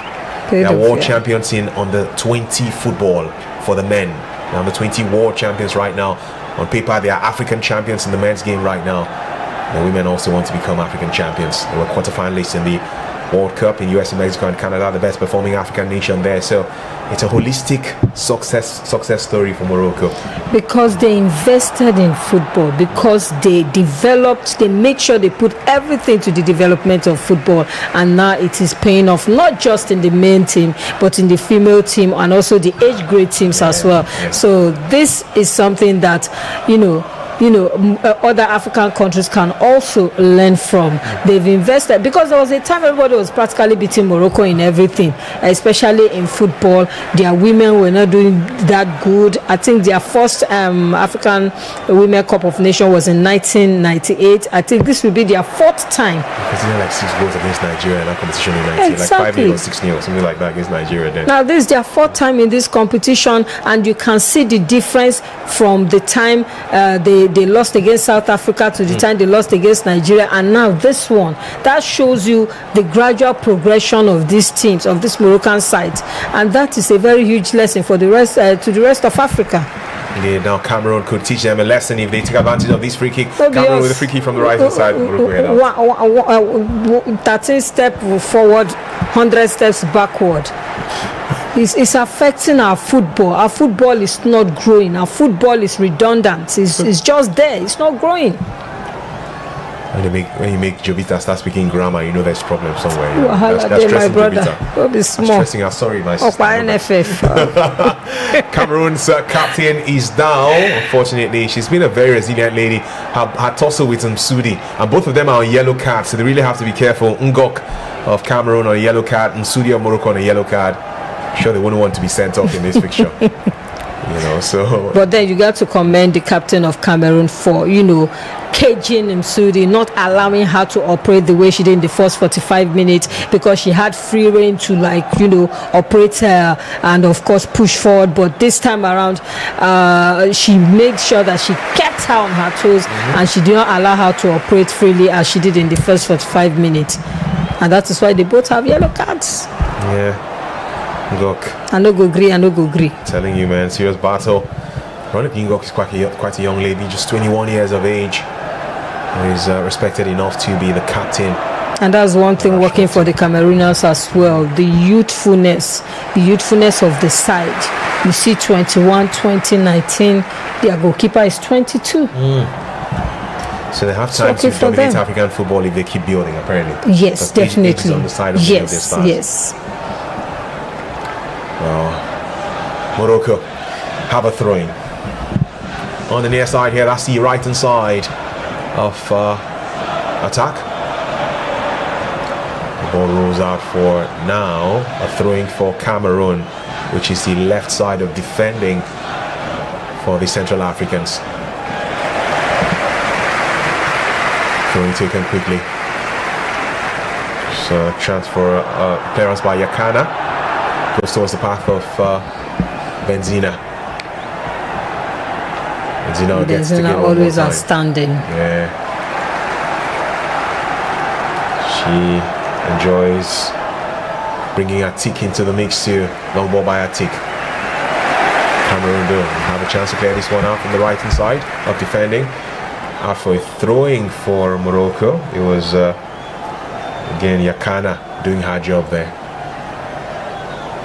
Morocco launch across through into the penalty area of Cameroon, rebuffed by the Central Africans. Well, all the way back to Atik. Atik has just been loading the balls forward. She's done it again towards the penalty area of Cameroon, who will clear one more time. Benzina regains possession for her team. Morocco have it now, going towards that left hand side.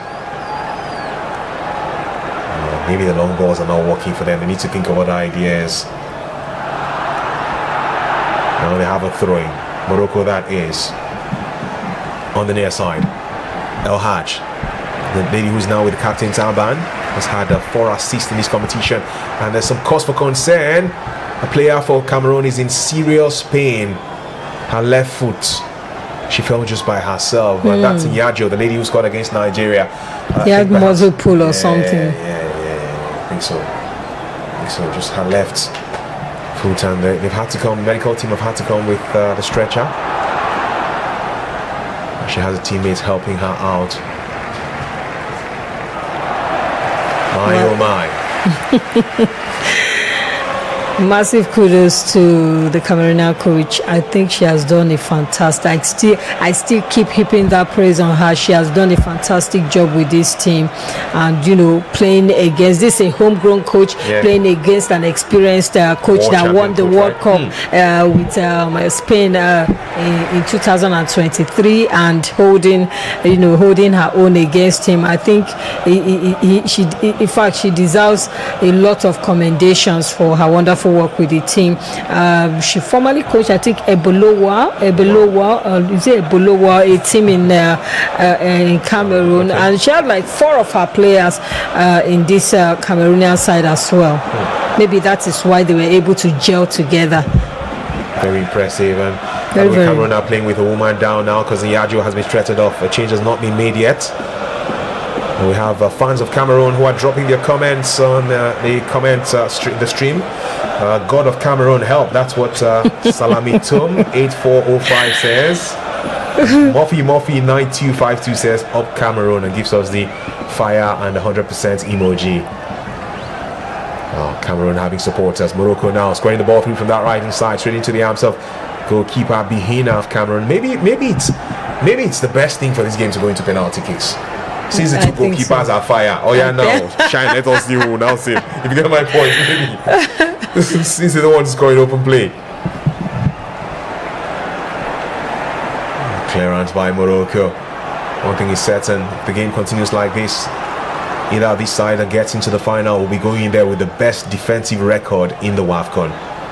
If they don't concede any goals here, Morocco will be going in with just a goal let in. Cameroon could be going in with just 2 goals conceded. Malawi have conceded several. Saw them let in 2 against Nigeria. Conceded against Zambia as well too. Algeria scored a goal against them this evening. So the defensive unit is nowhere solid as what either Cameroon or Morocco have. When you have the Chawinga sisters, what do you expect? They were both on target this evening. Both of them, Tabitha and Tenwa, they were both on target for Malawi this evening.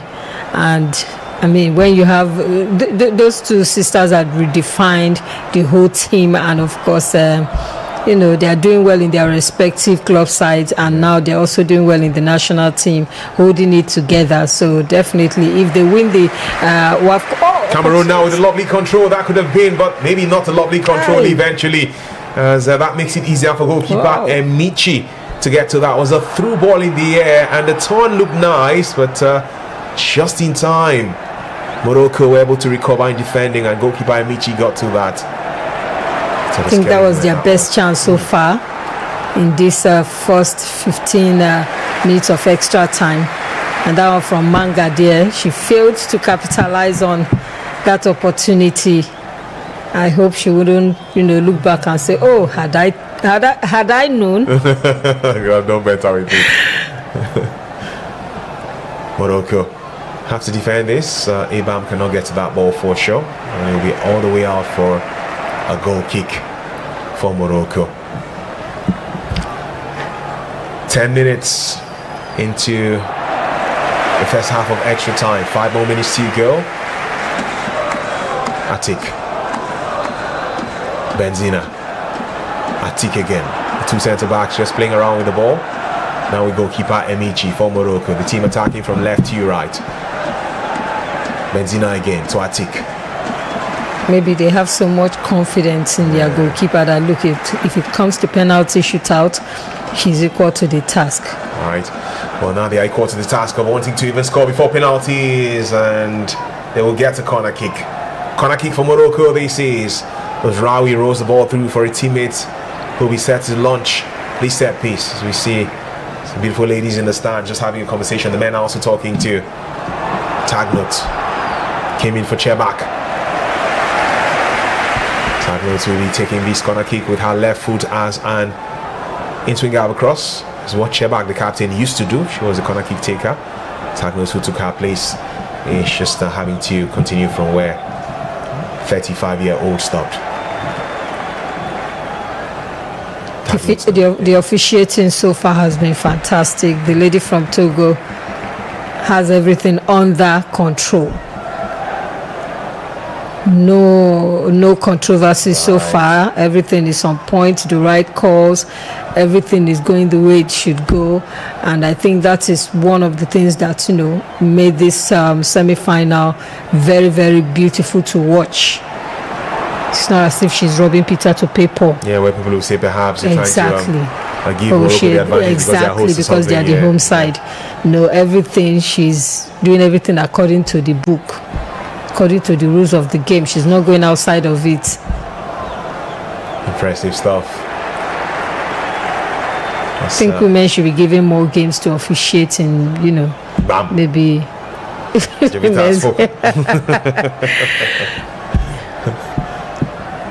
And we will attack a bit more. The two teams are just 2 minutes away from half-time in extra time. Morocco with the ball. And that left-hand channel. Cameroon get this one. Here they come for the Central Africans. A chance for a shot and goal. This will be twisting and turning, and well, they still would have this one. Bam! Bodies on the line for Cameroon to stop that shot from the substitute. Bodies on the line for Morocco to stop that shot from the Cameroonian substitute. And the Cameroon will get, is that a corner kick or a throw-in? Corner kick. That lady should have taken a shot since the Cameroonian lady. She was trying to dribble like, are you Messi? Even Messi will not go past all those 4 people. No, she brought them all from the house. They followed her to the pitch. I thought she'd have taken a shot all this while or found the pass. She held on to the ball for too long. I'm not too sure. When I see the replay, I'll let you in on which player exactly. Although you don't really blame her, because she was practically like the only person in that particular side. At least when she's holding on to the ball, she was supposed to have people supporting her, coming, and Abam was nowhere to be seen, and she had to come from behind. Could be a point from you for sure. Stoko takes that corner kick for Cameroon, and Abam was chasing the ball, but goalkeeper Emichi says she did not have a hand to it. However, looks like it's going to be another corner kick for the 3-time Wafcon finalist Cameroon. Look how balanced they've seen an idea be that too. It's just a turn and an attempt on goal. Did the goalkeeper have a hand? Yes, she had a hand, yes. So why was she not saying no, I did not touch it? See that thing we said about players? They lie a lot. They're actors. It's players. So corner kick for Cameroon. As if there are no cameras around. I'm telling you. Taking shots, this one from the left hand side. The referee says, who sent you? Did I tell you to play it? Take it back again. Take it back. So they're going to have to corner kick one more time, Cameroon. They're trying to play a fast one on Morocco's defense. The center referee was having none of that. She speaks to 2 players, one from Morocco and one from Cameroon. She wants to ensure everybody is obeying the right rules before that corner kick comes in for the Indomitable Lionesses. Zina amongst the players trying to defend this one. Now he's a cross headed out by Morocco. And the final touch off the foot of the Cameroonians. And Sudi walking her way back and hoping that her teammates will take this shortly. Okay, felt like the corner kick went out of touch before it came into the picture. It's a goal kick for Morocco. Goalkeeper Emichi will take this. Vilda is getting agitated on the bench. He knows and if this was to go into penalty kicks, it's going to be beyond out of his hands, because at that stage you'll just be hoping for the luck of the draw and your goalkeeper stepping up to save you. 15 minutes played, and of course 2 minutes added time. I see you get time to add 2 minutes. I just If you're not Nigerian or you don't understand Pidgin, we're saying so they still have time to add extra 2 minutes. Exactly. Knowing that there's still 15 minutes of extra time more to come, and these players are tired. 3 for Cameroon. On the near side, that's the left hand side of attack. Touch from Cameroonian. Now it's Morocco's turn to take it. El Hadj is calling for the ball in a hurry. She's like, ball boy or ball girl, give us this ball. So they'll take this throw in Cameroon from the right hand side of defending. El Hadj now has the captain's armband after Chebak was substituted in the second half. vivxsports, if you're just joining us right now, welcome. Thank you for joining us. Please don't forget to click on the subscribe button and follow up with all the exciting things that we have for you every time there's big things to enjoy as far as live action is concerned in sports around the African continent. That's what we're all about. We're going to be here tomorrow to bring to you the South Africa game against Nigeria Super Falcons in the playoffs. The route for those two nations to try and see if they can qualify for the FIFA Women's World Cup in Brazil next year, as someone will say via the back door. And of course, their familiar foes as well. And you know, the rivalry between Nigeria and of course South Africa goes beyond the pitch. It's a And problem so right a now lot, as we speak. exactly. So a lot at stake. The World Cup tickets is at stake. Having failed to, you know, get the automatic ticket, so definitely it will really be sad. You know, we're so used to seeing Nigeria, South Africa at the World Cup, especially Nigeria, South Africa, and Ghana, and now you won't see. Well, we'll see Nigeria. I don't know, South Africa. We'll see. But they are also prepared, and I also heard from the camp of the Super Falcons. They had, I think, a press conference with Rashida Tajibade and of course Coach Madugu. They are so ready to go, and of course they also apologize to Nigerians for the way things panned out against Cameroon in the quarterfinals. And although Nigerians are solidly behind the girls, nobody is faulting them for how things went, but then they can redeem, or is it redemption song? Redeem themselves. Thank you. They can redeem themselves by going all out, beating South Africa, and of course going for the intercontinental playoffs. Well, if you think about that one tomorrow, Cameroon and Morocco are thinking about potentially penalty kicks tonight. It's half-time in extra time. There's 15 more minutes to decide between these two teams which will be going to face Malawi in the final on Sunday. If no goals are still scored, then we will have to think about penalty shootouts. The referee is already walking towards the restart spot on the pitch. No time to waste time. No time. Straight into No it time to immediately. waste time. Now this is a make or break moment for these nations. One will have to go into the bronze medal match.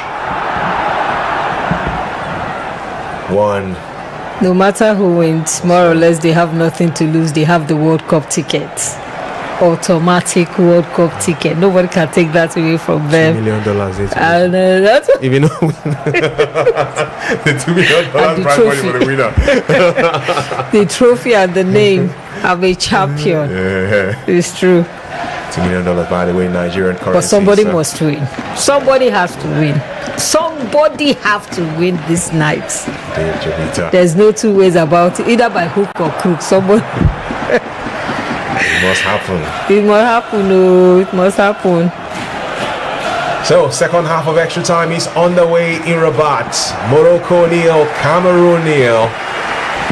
Coverage of the second semi-final fixture of Wafcon 2026 live on vivxsports. Chuma Noli in here alongside Javita. A full grand. Yes, so aka Sexy Joe. A huge voice on Lagos radio for a decade and a half now. Her brilliance. And counting, by the way. In exuded on a consistent basis. I'll be working with the Wazobia FM brand in Lagos. So we have the action with Cameroon now playing from left to right. I'm always keen to describe this for you. If you just joined right now, you're wondering how things are playing out, and Morocco are playing from right to left. In as much as the two sides are trying to penetrate each other's defense and of course score, they're going to be very cautious because this is a very critical 15 minutes for the two sides. And this could be critical really as Cameroon try to defend here and they fumble these, but it's the second time we're seeing goalkeeper Bihina still recover in time to save the ball. 22-year-old is quite a confident bunch. She sure is. Oh, she is very, very confident. Now it's the turn of her opposing number Emichi to control the ball for Morocco. Brings in Benzina to Atik. The two centre-backs for the Atlas Lionesses. Benzina again. Just walking pace for them. They're not in a hurry. They don't want to feel sorry. So Atik launches the clearance forward. Cameroon will rebuff. Chasing the ball is Ebam. but she wouldn't get it because Morocco have defended. Tag note for Morocco from this left hand side. Long ball to find a teammate. And they will get a corner kick, the Atlas Lionesses. This could be something encouraging for them right now. It was Rawi, she's still on the pitch. She was here from the beginning, she's still here now. I'm sure she'll be one of their penalty takers if this game were to go into that level. Probably that's why she's still on the field of play, because she has really given so much in this game. She's been on an attacking mood since the blast of the whistle, and she's still moving, she's still attacking, and she's tired. Can you imagine her tiredness? Now that was close. Very, very close for Morocco. And now Twinga have a cross, connecting header over the bar. Maybe not that close, but it was over the bar. But at least that was a good effort. It was. Oh. And Firewall 8848 says no single shot at goal from both teams, not good enough. I think Firewall is speaking about extra time and the absence of gilt-edged chances from the two nations. Firewall, great to hear from you. Morocco have the ball again. Second half of extra time in Rabat. Scoreline still 0-0. Benzina to Atik for the North Africans. Which was that right hand side for them. El Haj, the captain, now on the pitch in the absence of Chebak. Out for a throwing for Morocco. That was a very good clearance for Ghana, who's for Cameroon, who's doing the great job. Lady who's been on a yellow card since the first half, but has not put any foot wrong after that. She dare not. She dare not, because this time around, if she dares that, they will pack not only bus, trailer. Oh, wow. They will pack everything and ensure that it goes to defend. Defend their way to the end, though. Now they could attack their way forward with Abam coming forward for Cameroon here on the right hand side. The substitute craving for a corner kick, will not get it. Just a bit of a tussle there with her rival from Morocco. The way she's able to stand her ground.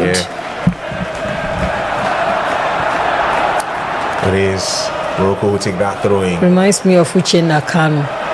First save, Uche indeed. She attacks on the Super Falcons.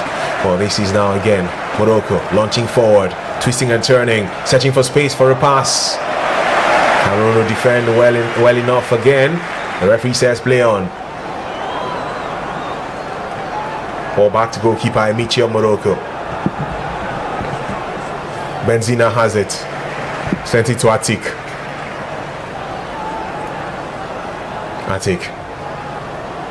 Cameroonian players not in a hurry to run at those centre backs for Morocco. Long ball now from Atik to find. Well, Tagnot from the left hand channel in attack for Morocco. Tagnot squares the ball through. Cameroon clear that out, throwing for the North Africans. The referee says, hold on guys, catch your breath, and then now allows play to continue, gives them the sign to take the throwing. Tagnot will let the ball fly to her teammate Botebi. Botebi now the left full back on the pitch for Morocco. Cleared out again. The poor clearance from Cameroon is becoming unbecoming. I don't know, it's as if they are finding it difficult to clear the ball very well, and the Moroccans are taking advantage anytime they lose the ball, just like when the first 5 minutes when they were losing possession and the Cameroonians were busy losing possession while the Moroccans were busy, picking up the loose ends and of course trying to string one or two passes to make sure they get something. It's so unfortunate it didn't work for them, but then if Cameroon keeps losing the ball, there's problem. Yes. Or there will be problem. Prophetess. Morocco trying to close things up here with excitement. So we hit minute number 111. There's still 8 more minutes of playtime to come in extra time. Benzina chasing the ball, strolling. Get it. Has Atik by her right. To go for Boetebi by her left. Brings in Atik though. The game is now in walking pace. The players are tired. I can imagine they're exhausted. It's been a long night for them. Very, very long night. What's your gut telling you, your gut feeling, Jovita? I think it's going to end in penalties. I have that feeling too as well. So now will be who wins through penalties. Morocco take the ball forward. It's going to be with goalkeeper Bihina. Bihina's immediate clearance out for a throw-in for Morocco. That clearance is poor because it's giving advantage to the Moroccans. We'll see their captain on at the moment, the lady who took the armband from Chebak, El Haj, take that throwing. They switch play from right to left, but unsuccessful. Tagnos couldn't get to that in time. Cameroon will clear out. Yet another throwing for Morocco. Now on the near side. That's the left hand side of attack.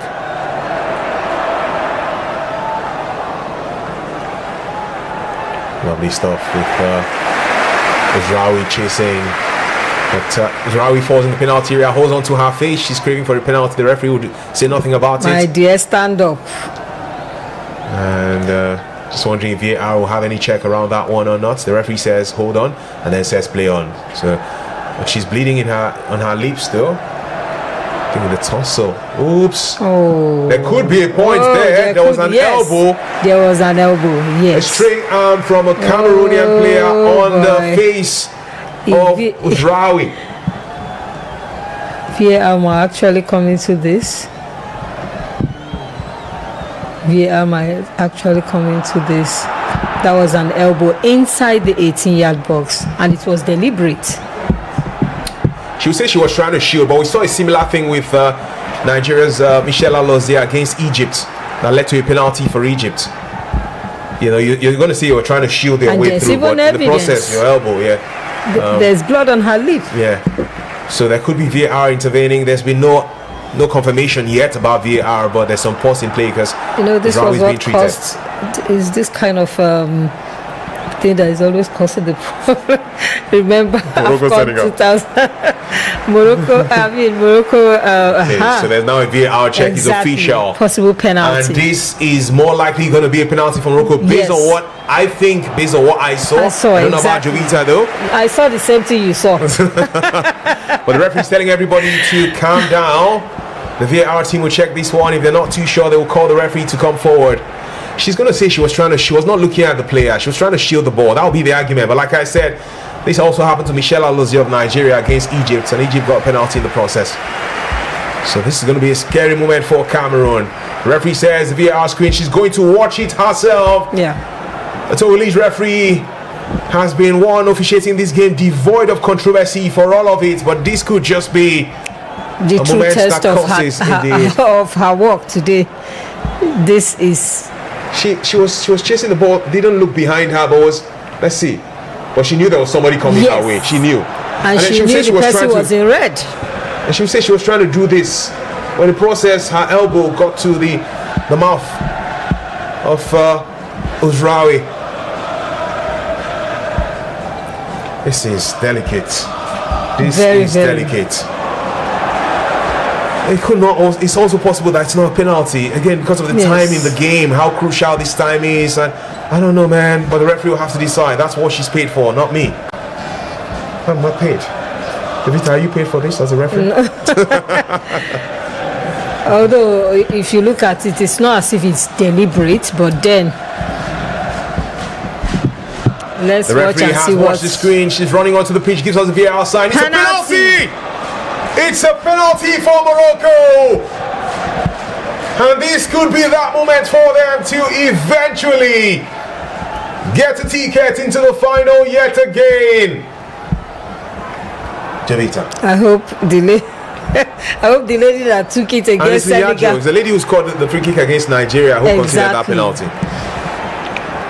I hope it's not the lady that I heard. They didn't give it to her this time around. Remember, she played against. Missed twice. Exactly, against Senegal. I missed twice. Morocco with this penalty in minute number 117. Goalkeeper Bihina has been making saves aplenty for Cameroon in this tournament. Kept a clean sheet against Nigeria. Can she make this save? El Haj steps up for assist in this tournament. She scored against South Africa in the previous round, and El Haj decides to let the ball slide to another teammate. So it's going to be Tagnot, the lady who came in for the captain Chebak, who will be taking this. Tagnot, sporting jersey number 11, staring at that ball. Oh, she is quite experienced youngster. Looks at goalkeeper Bihina. 27-year-old steps up. Bihina saves it. It's saved. And this goalkeeper who could not concede against Nigeria, one more time steps up to the plate and holds her own for Cameroon. She's a star for sure, the 22-year-old. I'm telling you. It's still Morocco nil, Cameroon nil. This is in fact, the drama is unending right there in Morocco. And of course, Michele, you know, come to the party and make sure that everything stays the way it is. Say this penalty, we must play them. Nobody is going to go through me like that. And of course, we've seen the wonderful work she has done. But then I think she come out before that penalty was taken? Well, that's what happened when Morocco took on Senegal. Senegal, yes. And the referee is running to the corner. It looks like the referee is running to the corner while Nsudi is down injured, and they're using what we love to call the magic spray on her right ankle. She's in serious pain, and it looks like the referee has run to give a yellow card, yes, to an official. I think it's an official. I'm not too sure official of which team, but that may just be an official of Cameroon. The referee had to run there to give the yellow card. But yeah, there will not be the fear of taking the penalty again. It's instead of throwing for Morocco on this left side. Is that a sign? Could that be a sign that this is Morocco? That this is Cameroon's to the final. Could that be a sign? When Morocco missed a penalty against Senegal in the final of the Wafcon, Senegal went on to score the winning goal on the field before they were stripped of the title. Now Morocco have missed a penalty here. Could it be a sign for Cameroon? This is the third penalty Morocco will be missing in this tournament. Crazy. Really crazy, I tell you.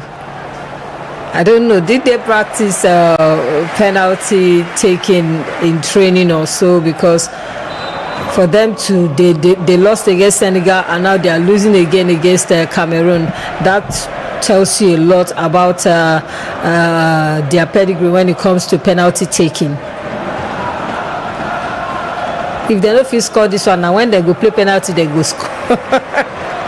Well, maybe they should just be thinking now that they should have allowed the star player El Haj to take that penalty, because she scored against South Africa from the penalty spot. Last minute she just decided to give it to Tagnat. Yeah, and now they cross the ball through from the left hand side for Cameroon again. This lady Bihina, she saves like one who is never a beginner. Saves that again. That penalty. It's like she anticipated where that ball was going to go. Excuse me. That's when they're going to say choke. Choco. It's crazy. I have to sneeze as well too, pardon me. It's what this game has done to us tonight. The Cameroon are going to make 2 more changes. Perhaps these are players to come in for the penalty shootout, just maybe. It's Benzina to Atik. This would have deflated the confidence of some Moroccan players and fans in the stands. Benzina again. Atik. 3 minutes of added time. The 120 minutes have elapsed. And now into added time, the second of the 3. Tagnot came in and became a better player. Improved the play for Morocco since she took the place of Chebak, but the most crucial moment sadly for her is one that she missed that penalty. Although in a match of this magnitude, it's not easy, you know, to have that confidence to step up and of course take a penalty. But then when push comes to shove, somebody has to take it, and definitely she had to take it, and unfortunately for her, it didn't work out the way they planned it. And so in the next couple of minutes, less than 2 minutes, if they can't find the back of the net, then they will have no choice and to face that goalkeeper. than to face that By the way, Chappelle has come in for Msudi. Says Gloria Msudi is not going to be part of the penalty taking. She's off. Chappelle has come on. I guess Chappelle will be also one of those stepping up to take sport kicks. I'm sure they would have practiced this in training as Bello is about to come on for Cameroon. These are, you can take note of their names because it looks like these are players that Toko goes out in for kicks here. So Bello on, Chappelle on. I think that they will be penalty takers for sure. Belarus to in. Sounds like a drink brand. So Ibam is off. That's the Ibam that came off the bench has been taken off now for Rose. Amazing. I'm amazing. Oh wow. And she arose to come in for Ibam. Nearer draws the time that shall surely be when we have penalty kicks as Morocco try to attack one more time now. One final time trepidation for fans of both Morocco and Cameroon.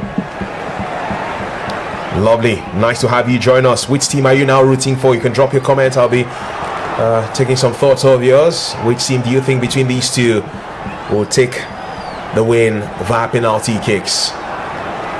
El Haj of Morocco with the captain's armband, with the referees waiting for Ngok, the captain of Cameroon, to also join them. She's taking her time. Right, psychology maybe. Now they'll come for the toss of the coin to decide which of these two teams will start the shootout.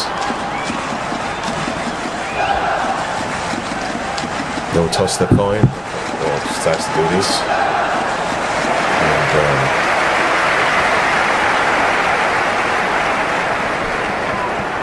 So the referee speaking to the two captains. Now she'll look at the coin, says, have you seen your own side? So you don't think I'm doing something. Have you seen your side? Let's go now. And tail and head. So the referee confirms to Morocco something.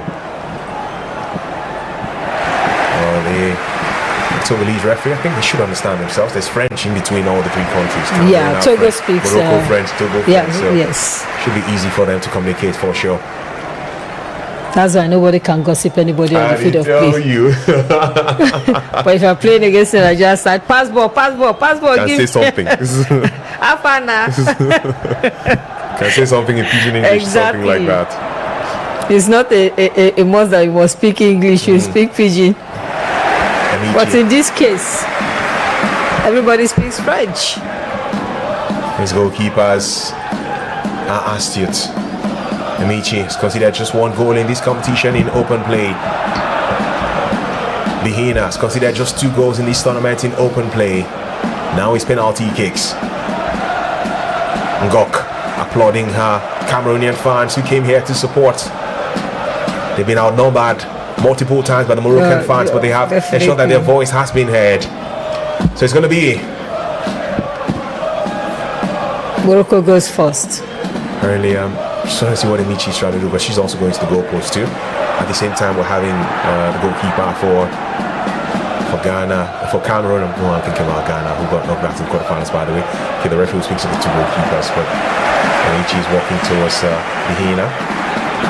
And the referee is just telling them about the importance of remaining on your line, I can imagine. Yeah, very, very important.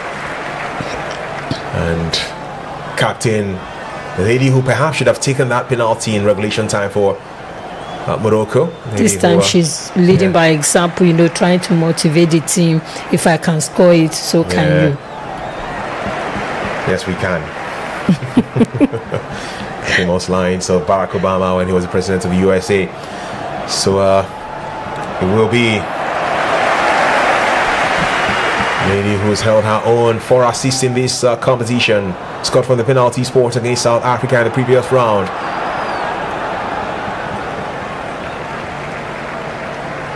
Well, 8 comes through. This is her staring at goalkeeper Bihina, looking at the ball as well. She'll step up, takes this one, sends Bihina the wrong way. Cool, calm, collected. Lovely finish by El Haj. Morocco 1, Cameroon 0. That's how that's how stars do, yeah. Calmly, with confidence, she slotted it in. No stress, sending goalkeeper Behina the wrong way. And just pumps her hands into the air. She's led by example for her teammates. Now they need to follow suit as Cameroon have a chance to battle back. Manga. Indeed. Manga. The name that has weight and occupies space. Can she matter on the pitch? No space again for the back. No space again for the back. Goalkeeper Emichi has her 2 hands in the air. Manga steps up, scores. Also sent the goalkeeper the wrong way. It's 1-1. Both teams, Morocco and Cameroon, took their first penalties towards the right-hand side. Exactly. And the 2 goalkeepers went towards the left. We do have a game on our hands as far as the shootout is concerned. It's Morocco's turn again. Chappelle, we spoke about her. She came off the bench. Exactly. And this is why the coach brought her thoroughly. It's going to be crazy if she came off. Sorry, crazy if she came off the bench and misses. My brother. Chappelle doesn't have time to wait. Chappelle takes it. It's saved. She should have taken her time. Saved by goalkeeper Regina. And Cameroon have a chance to go 1-up in the shootout if they score the next one. She was too much in a hurry. She was too much in a hurry, and she actually wanted to hang it, forgetting that Behina is a very tall goalkeeper. Remember, she couldn't stop growing. So that height has been put into good use in this tournament. Oh my. Cameroon now have an opportunity, to go ahead. They do. And this could be it for the Cameroonians. A chance to go 2-1 up. Mendoa. She's played her heart out. Mendoa is saved! Emichi saves! Someone to say what's good for the goose is good for the gander. It's 1-1. 1 penalty each scored. 1 penalty each saved. What Rahimi can do and what Regina can do, well, Emichi can do too. They have the can-do spirits. Morocco will come forward again. A chance to make it 2-1. Their 3rd sport kick. The pressure is now on Cameroon. It is Atik. Drops the ball on the spot. Morocco saved! Regina saves again! It's still 1-1! And this goalkeeper settling at these rates may just be getting the award as the woman of the match. Who can beat this lady? A 22-year-old is on fire.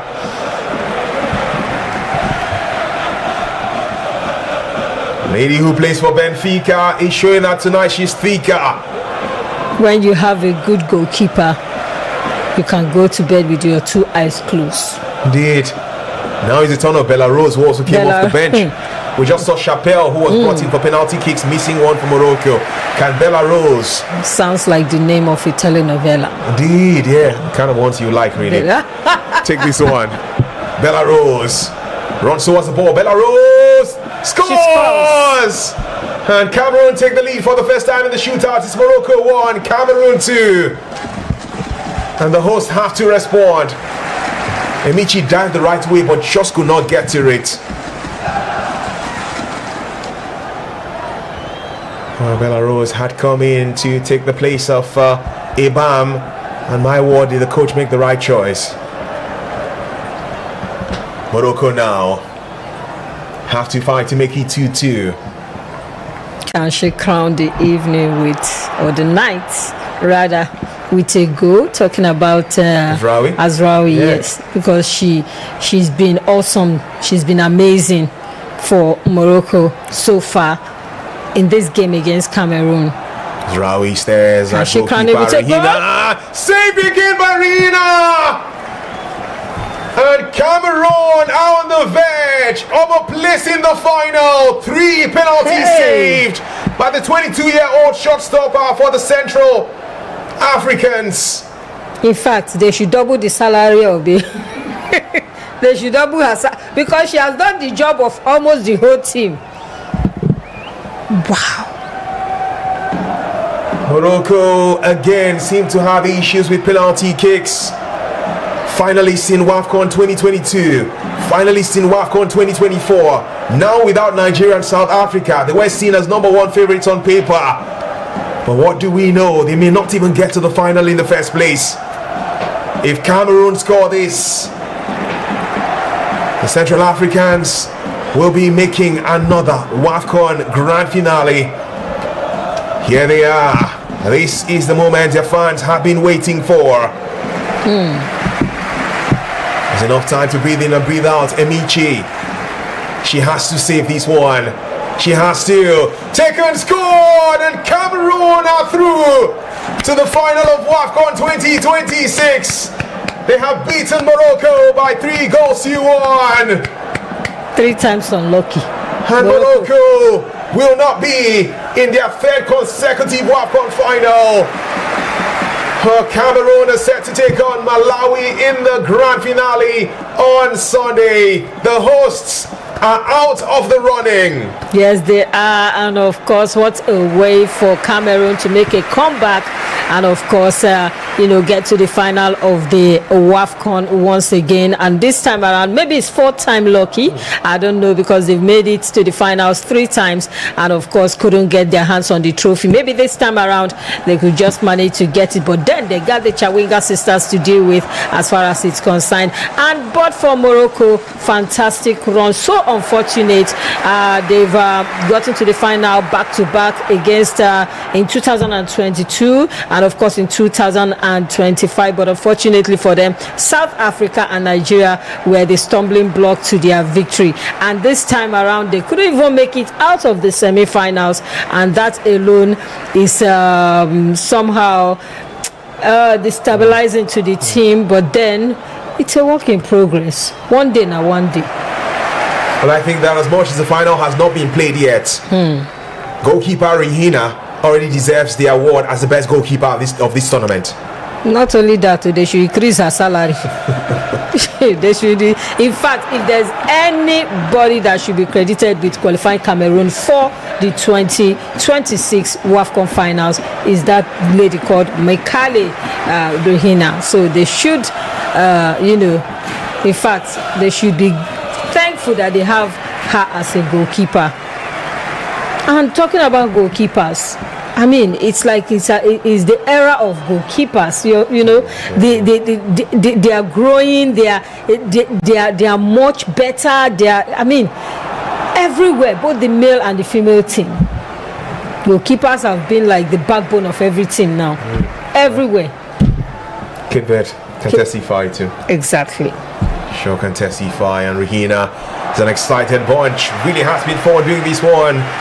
Shout out to Emmanuel Etugodo for making things happen behind the scenes, and the entire cast and crew of vivxsports with the magic as always. We'll be back here tomorrow as vivxsports for coverage of the South Africa game against Nigeria. So join us for that one if you can. You guys are the realest MVPs. Yes, they are. It was nice having you as part of the broadcast too. And for you, Jovita, I enjoyed doing this with you for the first time. It's crazy how it's the first time for all of our years of doing stuff as radio persons. Always a pleasure to be here. Always. Thank you so much for having me. Incredible. My name is Chuma Noli. She's Jovita, aka Sexy Joe. See you tomorrow. Bye-bye.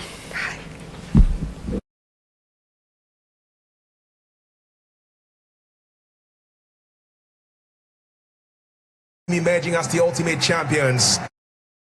Would it be Nigeria? It is. Free kick. Nadozie got.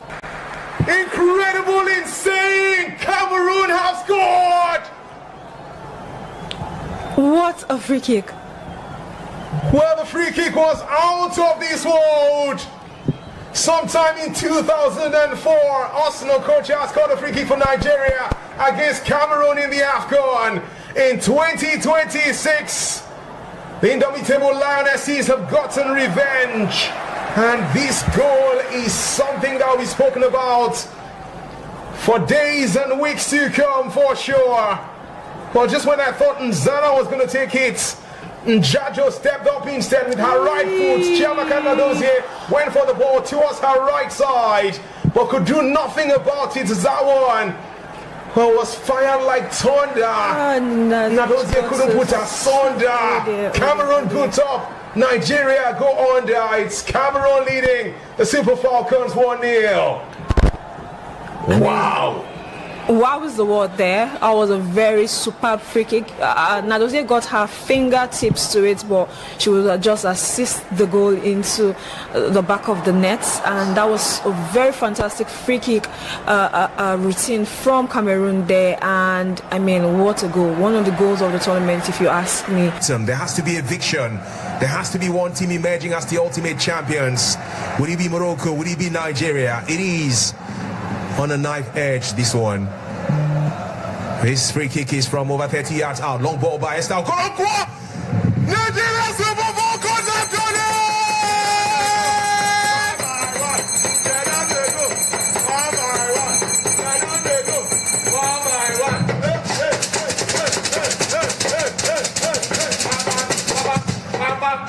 Amazing scenes!